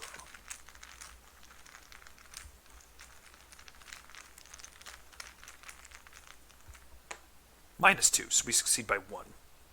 Unfortunately, we lose an old keyring charge. But we do get to get a card back from our discard pile. Let's go ahead and grab what I want to grab. I'm going to grab this ice pick. Give me something to do after his keyring burns out. I don't know why I just started shuffling my discard pile. Force of habit, I guess. Okay. That's that turn. Boom. Boom. Card draw for Amanda is going to be a Promise of Power and a resource. And card draw for Stella is going to be our other ice pick and a resource. Good, good, good, good. Some resource acceleration. Or sorry, some clue acceleration. We are at 10 Doom. And for Amanda we get... let's not lose that. Amenesis, take 2 Horror. We'll place a Doom on the current agenda. We'll take 2 Horror. We'll put 1 on Michael and 1 on the medical student, killing her. And then for Stella we get a Frenzied Explorer. And just play with a Doom on him. If he's defeated, move each Doom to his location. After you successfully evade the Frenzied Explorer by 2 or more, take control of a Doom on him and flip it to its clue side. Then if there are no Dooms on the Frenzied Explorer, discard it. I forgot this encounter set was in here. Okay. So, I think I'm going to go ahead with Amanda first and try and get her stuff done. The Obscure Studies goes away. I draw a card. It's an Overpower. Let's put the Perception underneath her. So we can definitely get all these clues if we need to. And let's get going. I think first things first, I'm going to play this Lab Assistant because I am going to shuffle again soon, and I need a bit of extra health, a bit of extra Horror Soak to do that. And then we'll investigate 2 times. First time with the Perception, we are 5, 6, 7, 8 against 4. Let's go 9 against 4. Just in case we get one of those curses that's in the bag, because I'm pretty sure there is a curse in the bag. Also, this Essence of the Dream should be in my hand.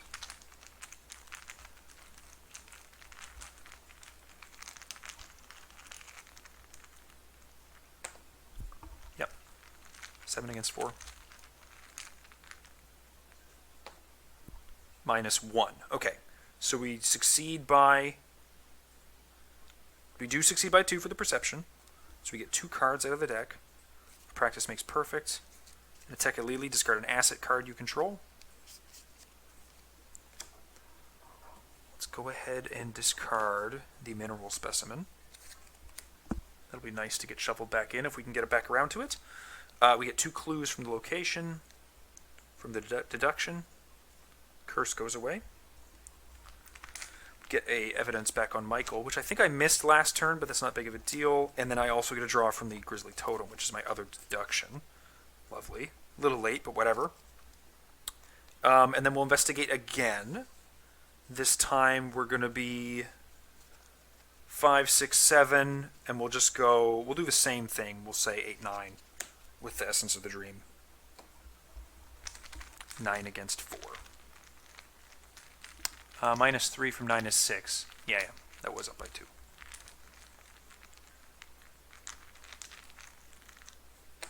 -3. Okay, so that succeeds. Perception draws 2 cards again. 1 is a Practice Makes Perfect. I shuffle, putting a Horror onto the Lab Assistant.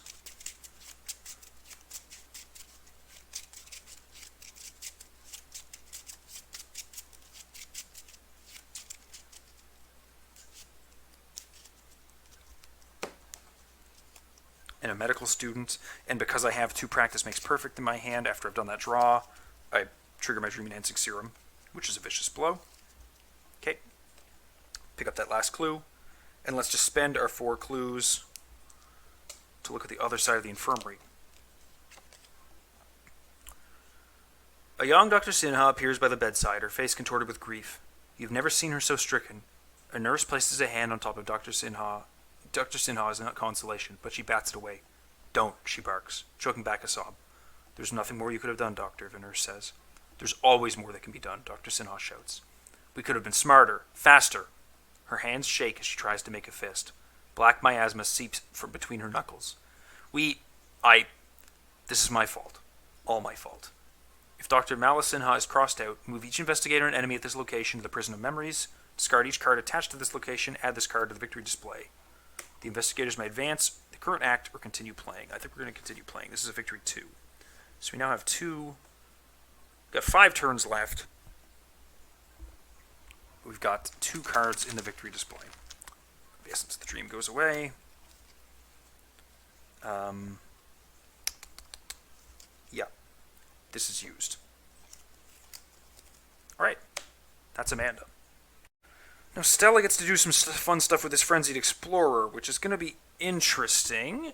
We don't want to defeat him. We just want to evade him by a lot. We want to evade him by 2 or more. That's a little unfortunate, because if I just try to throw away an action, I'm evading him by not enough, I think. Because I'm currently 5 against 4. And if I evade him at 0 or 1, I'm not happy with that. And that's what's happening lately. So I want to see, is there a way that I can game this? What can I do to get away from this guy a little bit? He does a 1-1, so I don't want to take a bunch of attacks of opportunity, because I'm already a little hurt. I think what I'm going to do is actually just go nuts on this. I can kill people with Amanda right now. I don't need these waylays. I'm just going to commit an ass load to this test. I'm committing 7 icons on top of my 5, so 12 against 4. Let's see if I can't successfully evade by 2 or more. Auto fail. It is what it is. 3 actions left. I guess I'll live and learn that. So now I'm evading 5 against 2, I believe, because this is after that test.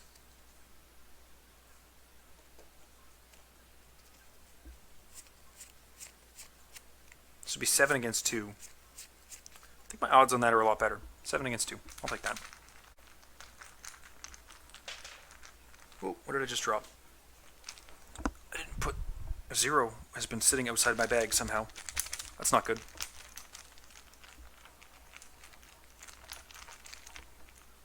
But that is user error. That's my fault. Anyways, I pulled a different 0. So I do succeed by 2 or more. I move a clue onto me. He gets discarded without getting defeated. Happy campers. Okay? So I have 3 actions remaining because of how that went down. Let's take and investigate with my keyring. At the deck of the Theodosia.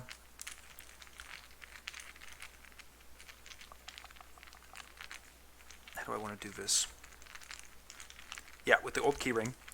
And it's going to have +2 shroud. So it's going to be 2 against 1 right now.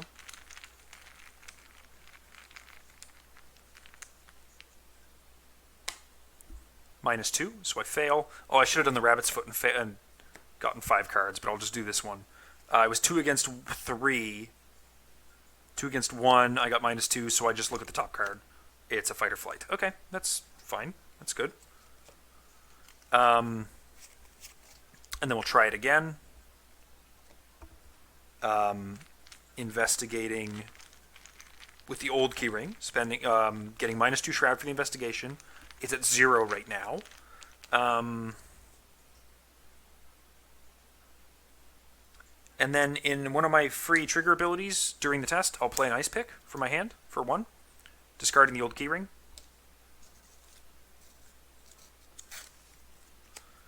And I will use the ice pick to get +1. So I'm at 3 against 0.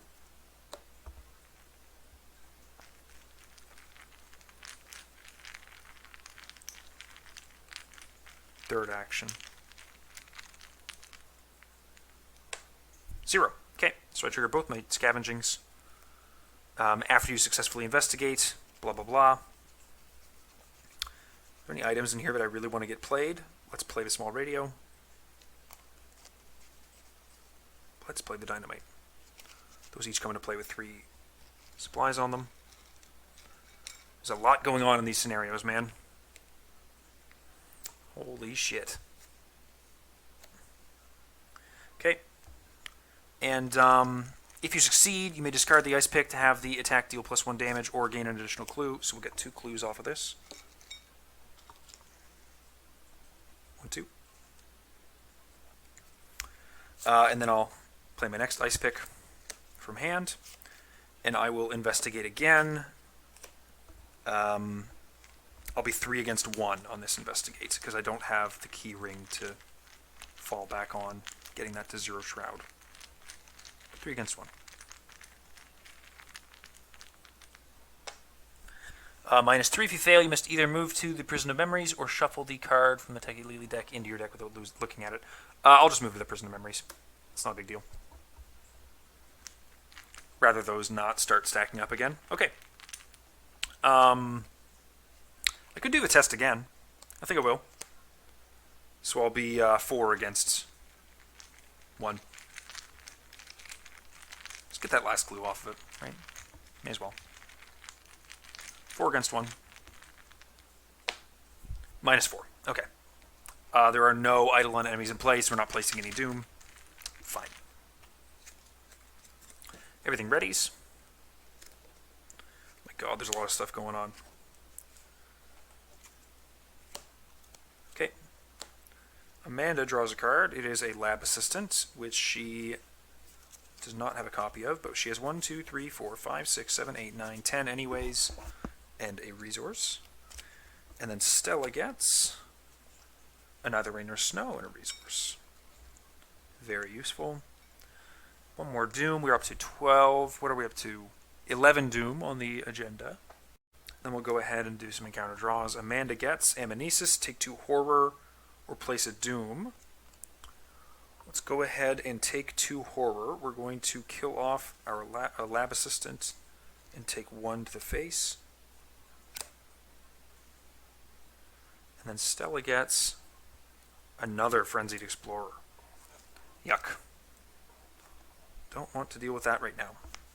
Okay. We have to ditch the perception from underneath Amanda, and then we get an Overpower. Not super helpful, but it is what it is. Okay, so I think we're going to go to the deck of the Theodosia. I wish we had a shortcut to get there faster, but that's okay. So we may as well put...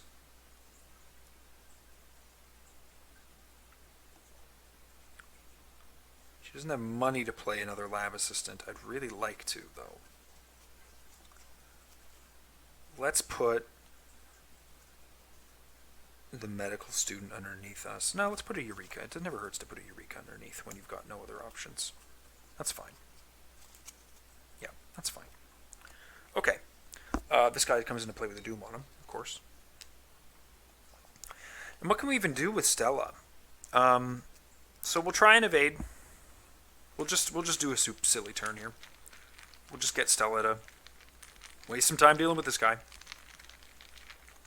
An evade is 5 against 4. Hopefully I fail it. But if not, I can like re-engage him and try it again. 0, of course I don't. So we will do exactly what I said. We'll re-engage him, and then we will evade him 5 against 1. And we'll even put... You know what? We'll spend a buck for a fight or flight to have +3 to it. So we'll be like 8 against 1.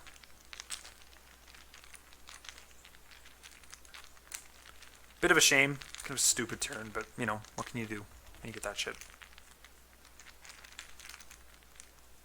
8 against 1. 0. Yep, so he gives me his clue, and he goes away. So it's a bit of a burner turn on Stella, but whatever. Not too hurt about that. Amanda is going to move into the deck of the Theodosia. And then she is going to investigate it. Let's use the Eureka. And you know what? We're going to try and find... We're going to play a Practice Makes Perfect. I'm going to get a leadership. If we can. 1, 2, 3, 4, 5, 6, 7, 8, 9. A couple cards left for there to be a leadership in. Yeah, we got one. Okay. Get some resources back. Get this last clue. Yeah.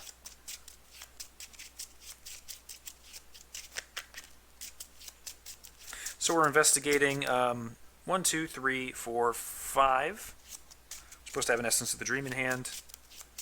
6, 7, 8, 9, 10 against 3, right? Huge hand size. 10 against 3. And what we're going to do is we're going to try and get one more memory solved, and then we're going to get out of here, because we were starting to run a little low on time.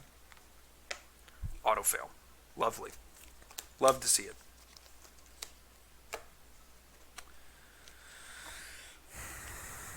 Let's think. It was move, attempt that. I mean, I may as well attempt it again, right? But we're just going to be 1, 2, 3, 4, 5, 6 against 3. Should I put more into that? I don't think so. 6 against 3. -2. Okay, so we get the clue. And we get a draw from Grizzly Totem, which is a deduction, which we will reveal to get a draw from the Dream Enhancing Serum, which is a perception. And then the Eureka looks at the top 3 cards of the deck and draws one of them. Let's grab a Crack the Case. Oh yeah, the Crack the Cases are in there. Yeah, you know what I should do though? I should not have grabbed the clue right away. Instead, I should have grabbed the clue last in case I drew it off the Eureka or the Grizzly Totem draw. And I'm going to do that because if I was playing a bit more carefully, I'd know to do that. Because, I mean, I was looking for money anyways. That's what I was here for. Pretty much that whole turn. And then that's Amanda, right? That's her altar. Yep. Okay. So we ready up. Ready. Okay. Draw a card on Amanda. Promise of Power, which is going to trigger our Dream Enhancing Serum again. For our other Eureka, we have 1, 2, 3, 4, 5, 6, 7, 8, 9, 10, 11 cards in hand. We have to discard 3 cards total. And we don't have a Lab Assistant at all. So if the Promises of Power are good, I think we're going to ditch a... Oh man, that is brutal. We're going to ditch the Dream Enhancing Serum. We're going to ditch the Practice Makes Perfect. We're going to ditch the 1, 2, 3, 4, 5, 6, 7, 8, 9. Ooh, that's a tough call. The Med Student is currently more, right? Lab Assistant can only ever soak 2. The Med Student gives me 2 back and then also soaks an additional 1. It's tough. I'm going to get rid of the Eureka. Yeah. And then over here on Amanda, sorry, get an extra buck. And then over here on Stella, we get Cookies 32 and a buck. All right, up to 12 out of 15. We got to get a move on and get another one of these bad boys finished off. Miasmatic Torment controls partner assets. Exhaust them and attach Miasmatic Torment to them. Otherwise, the gain surge. Attached asset cannot ready. Miasmatic Torment. Wow, I did not shuffle this very well, did I? Rolled against that as well. Okay. It is what it is. The Eureka falls off from underneath Amanda, and she draws a card, and it is a Shortcut. Shortcut's good to see. But you know what I think we're going to put under her? We're going to put a deduction under her, because I think I probably need to clear a lot of clues all of a sudden and finish off some locations really quickly. So, Stella has to go first, and I would like Stella to clear both of these off of each of them. So, Stella, my beauty, let's go ahead and fail this willpower test. We are intellect test. We're testing 2 against 5 currently.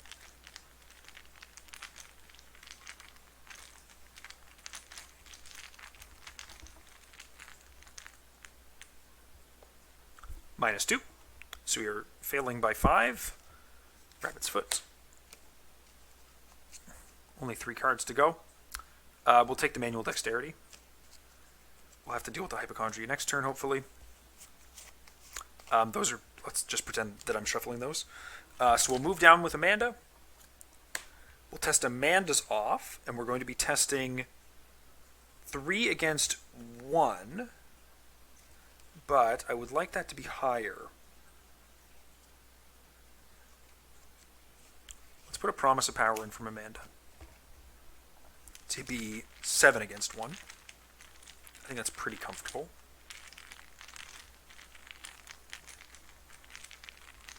Get these bad boys used up.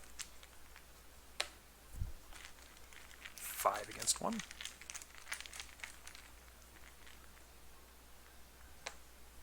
Okay. That is successful. Come on.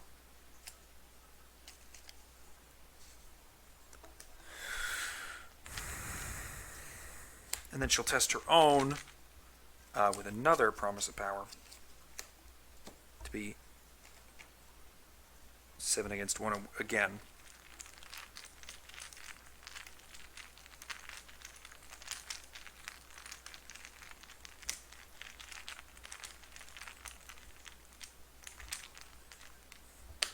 -4. Okay. So that miasmatic torment is also gone. And let's start spending some clues from underneath Stella to open up the way for sweet, sweet Amanda to go gobble up some stuff with deduction. So that's 2 resources. 2 clues to look at the opposite side of the deck of the Theodosia. Ellsworth appears in a shimmer of mirage light, staring out over the railing into the cold blue ocean. Beautiful, isn't it? He says. Cookie and Claypool appear nearby, carrying several crates of supplies between them. You know what would be beautiful, Cookie hollers? If you helped out a little bit. Think you might get off your ass for a minute and pitch in, Ellsworth? The explorer nods with a soft sigh and takes the weight from Claypool's hands, nodding aside for himself to take a break. Claypool gives him a gentle, knowing smile. Choose one. Follow Cookie's memories, follow Ellsworth's memories, or follow Claypool's memories. Let's follow Ellsworth's memories and go to the hedge maze. Hedge maze, excuse me. Right there. It's got 4 clues on it. 3, 4. After you investigate the hedge maze during your turn, increase the shroud value by 1 until the end of your turn. You cannot leave hedge maze this turn. Okay, that's a bit of a bummer. But that's okay. So that's the end of Stella's turn. If we can't leave this turn, then I think Amanda's turn just got a lot easier. She's going to add this Essence of a Dream to her hand. She's going to shortcut Stella in instead of shortcutting herself in, and she'll move in first action. We have the clues to do it now, but now that I've got the deduction under me anyways, I wonder if it's worthwhile spending the clues off Stella and just leaving this location as is. And I think I'm going to do that. I'm going to spend 4 clues off of Stella to flip this location. Hedge maze. You really think I can't navigate a simple maze? Ellsworth chuckles. He looks several years younger and wears a proper tuxedo instead of his comfortable jacket and trousers. The figure he speaks to stands just out of view, a dark silhouette with a muffled, indistinct voice. Fine, the explorer replies with a roll of his eyes. He hands the figure his champagne glass and loosens his tie. But when I get back, you're going to tell me what this is really all about. Put the set-aside Maui statues into play. Flip this card back over.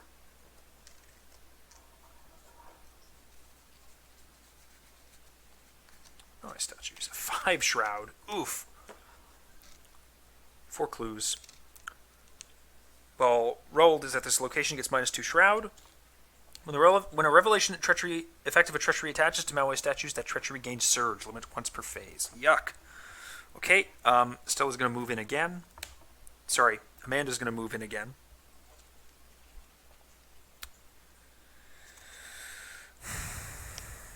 Okay, so she's done move.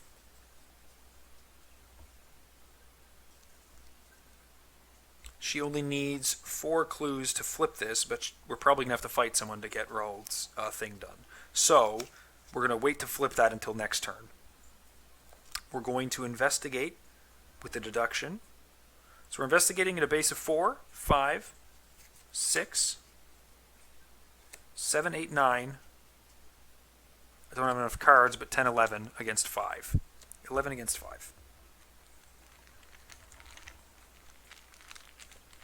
And that'll be enough clues to flip it next turn after Stella walks in, and then maybe deal with the last guy.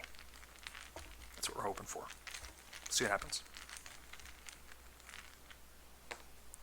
-2. Okay, so we definitely succeed. Get 2 draws from the perception. Shortcut. A med student. 2 clues from the deduction. We'll get an extra evidence on Michael Lee just because we got it. And that is the end of Amanda's turn. Okay, stuff readies.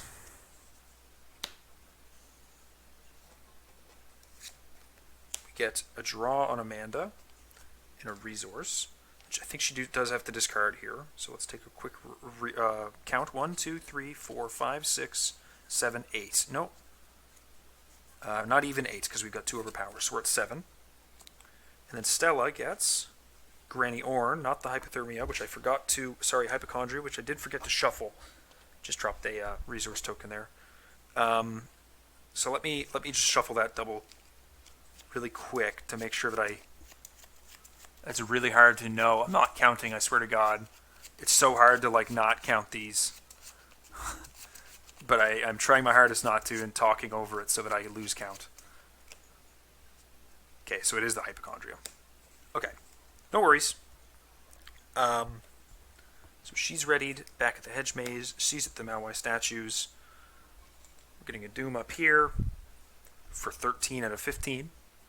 Then hopefully we get our final set of encounter cards. We get the evanescent maze. Nearest location that's not clear to Mirages. Place 2 clues in that location.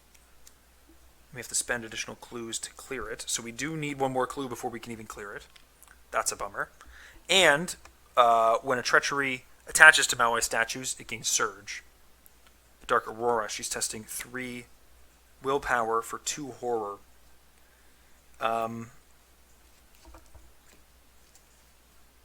Neither rain nor snow from Stella. She'll be testing 5 against 3.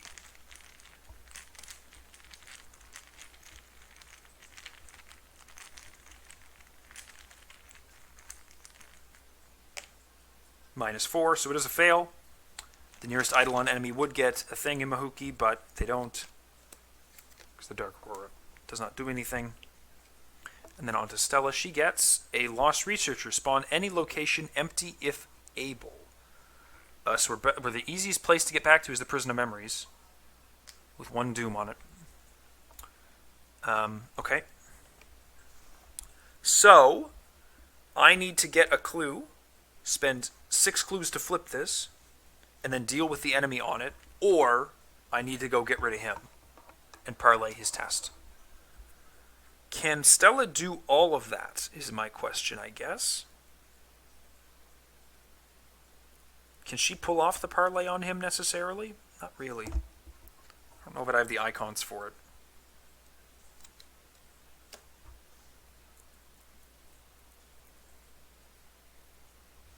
What can I do with the small radio? Is there anyone in here that I can do anything with? I've just got a good evade on Elia. The rest of these aren't useful. Oh, I can use Ellsworth to blank the hazard. Okay, so Stella walks in. She blanks the hazard. And then we spend 4 clues to flip the Maui statues. Scoot those over to the side. Rain patters against the face of the statues. Ellsworth examines the inscription at its foundation. This one isn't like the rest, he murmurs to himself. This isn't Rapa Nui. This isn't one of the Maui at all. The statue in the Mirage cracks open and miasma begins to seep from inside.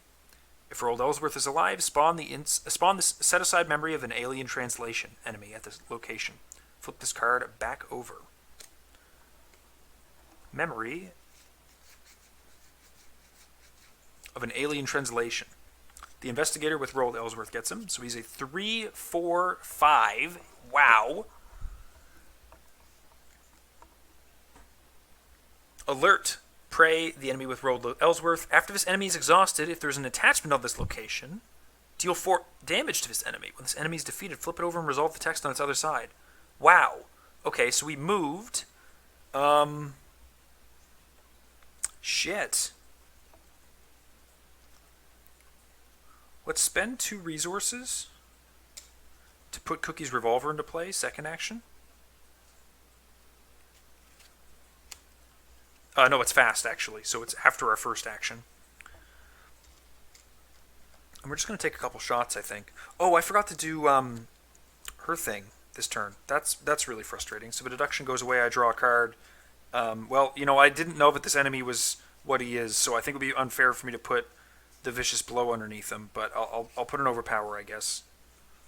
I knew, based on what happened with this one, I had a pretty good idea, but I guess that is kind of shisty. Maybe I should put something a bit less.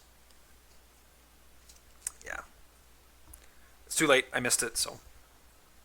It's hard to make a decision after the fact of just being like, I'm just going to make a shitty decision for myself. Anyways, Cookie is testing 5 against 3. I could use the Ice Pick, but I kind of want to fail this so that I get 2 more actions to try to evade this guy, right?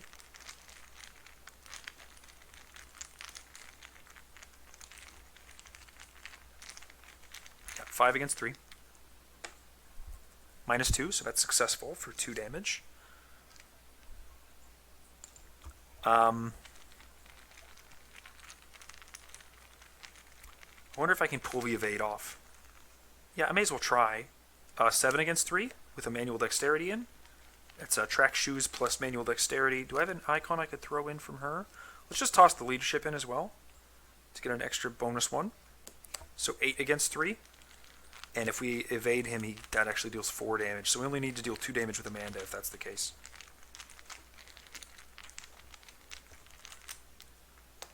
Oh, whoops.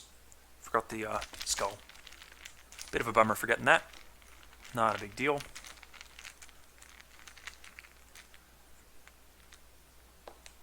-2 again. Okay, so we evade him and we deal him 4 damage. He's evaded at the location. We each get 2 resources from the leadership, which is not going to be hugely relevant, I don't think. And then she draws her Granny as her last card, but it goes over to Amanda. Amanda is going to make a fight with the Overpower, a Vicious Blow. So 1, 2, 3. This Essence of the Dream should be in hand. 1, 2, 3, 4, 5, 6, 7, 8. 8 against 3. And I've got like a ton of bonus damage. -3, so that succeeds. We wallop him with like Michael Lee and the Green Soapstone. He gets incredibly dunked on. Memory of an alien translation. I remember this, the real Ellsworth says, staring at his own memory. This is what made me want to become an explorer, to discover things like this. Ancient secrets left behind by God knows what. But the more I discover, the more I think that perhaps there are parts of the earth better left alone. Perhaps all of this is the fault of people like me who refuse to let history lie. Arrogant fools, the lot of us. In your campaign log, record that Ellsworth has confronted his demons. Draw a checkmark next to his name from the expedition team section. From now on, whenever Rolled Ellsworth is included or used in a scenario, use the set-aside Resolute version instead of the version from the expedition team counterset. If he's currently in play, switch him with that version now. Add this card to the victory display. The investigators may advance the current act, which we will, because we do not have a lot of time left, and I don't think that she can get up there and get that lost researcher in time and actually get anything done.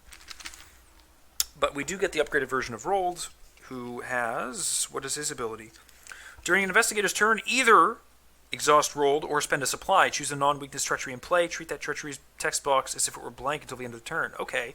But he only has 3 uses. So you can use him as normal, or you can spend a supply to get 2 uses out of him in 1 turn. Fuck, you could use all 3. You could get 4 uses in 1 turn if you spend 3 supplies and exhaust them. So that's pretty good. I have to remember, this guy has supplies, not secrets. And so my spare parts can be reusing him. Can be loading him up. But anyways, we are advancing the act. Deeper mysteries. Understanding sets in. Dream though it may be, this place is a nexus of minds, a place within the miasma where thought is material, where madness is embodied. As you ponder the deeper truths that might have taken shape in this maze of horrors, a door appears just in the periphery of your sight. The same door you once used to trap yourself in this hellish place.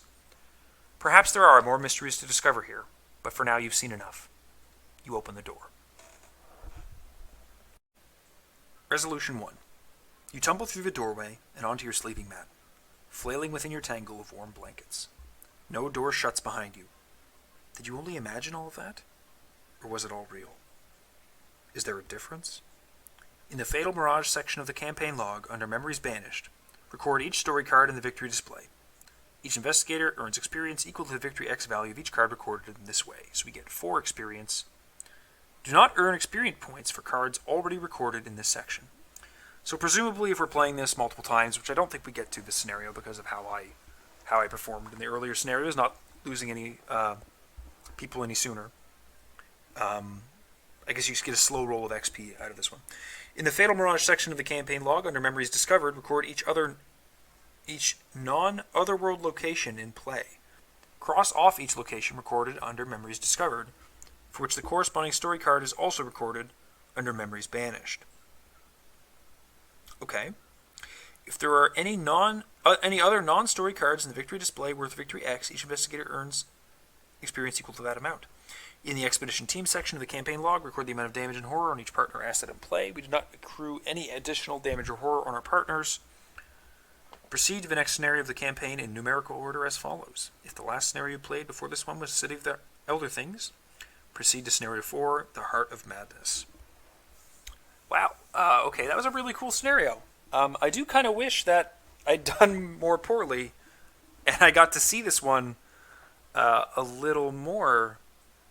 So I'm going to have to be playing this campaign. I think I've said this a couple times. I don't know if I've said it on the stream, but I'm definitely going to be playing this again on hard, because I feel like there's a lot going on that I'd be experiencing, like getting more plays of this earlier on, getting some XP out of it, getting the check marks on some of my characters so that they can't die, so I know who's really useful. Those are all really cool things that I'd love to explore a bit more. And I think hard would be a good way to make that happen, because, like, I'm an okay player. You guys can see me. I'm doing fine. I'm playing really good decks. One of which is in my own making, and one which I got from winging it. But hard is something that I struggle with. And it'd be really fun to give hard a go and see how different this plays out. Especially with this Fatal Mirage scenario. So anyways, thanks very much for watching. I appreciate it. And I guess I'll see you guys in Scenario 4, The Heart of Madness, next time. Cheers.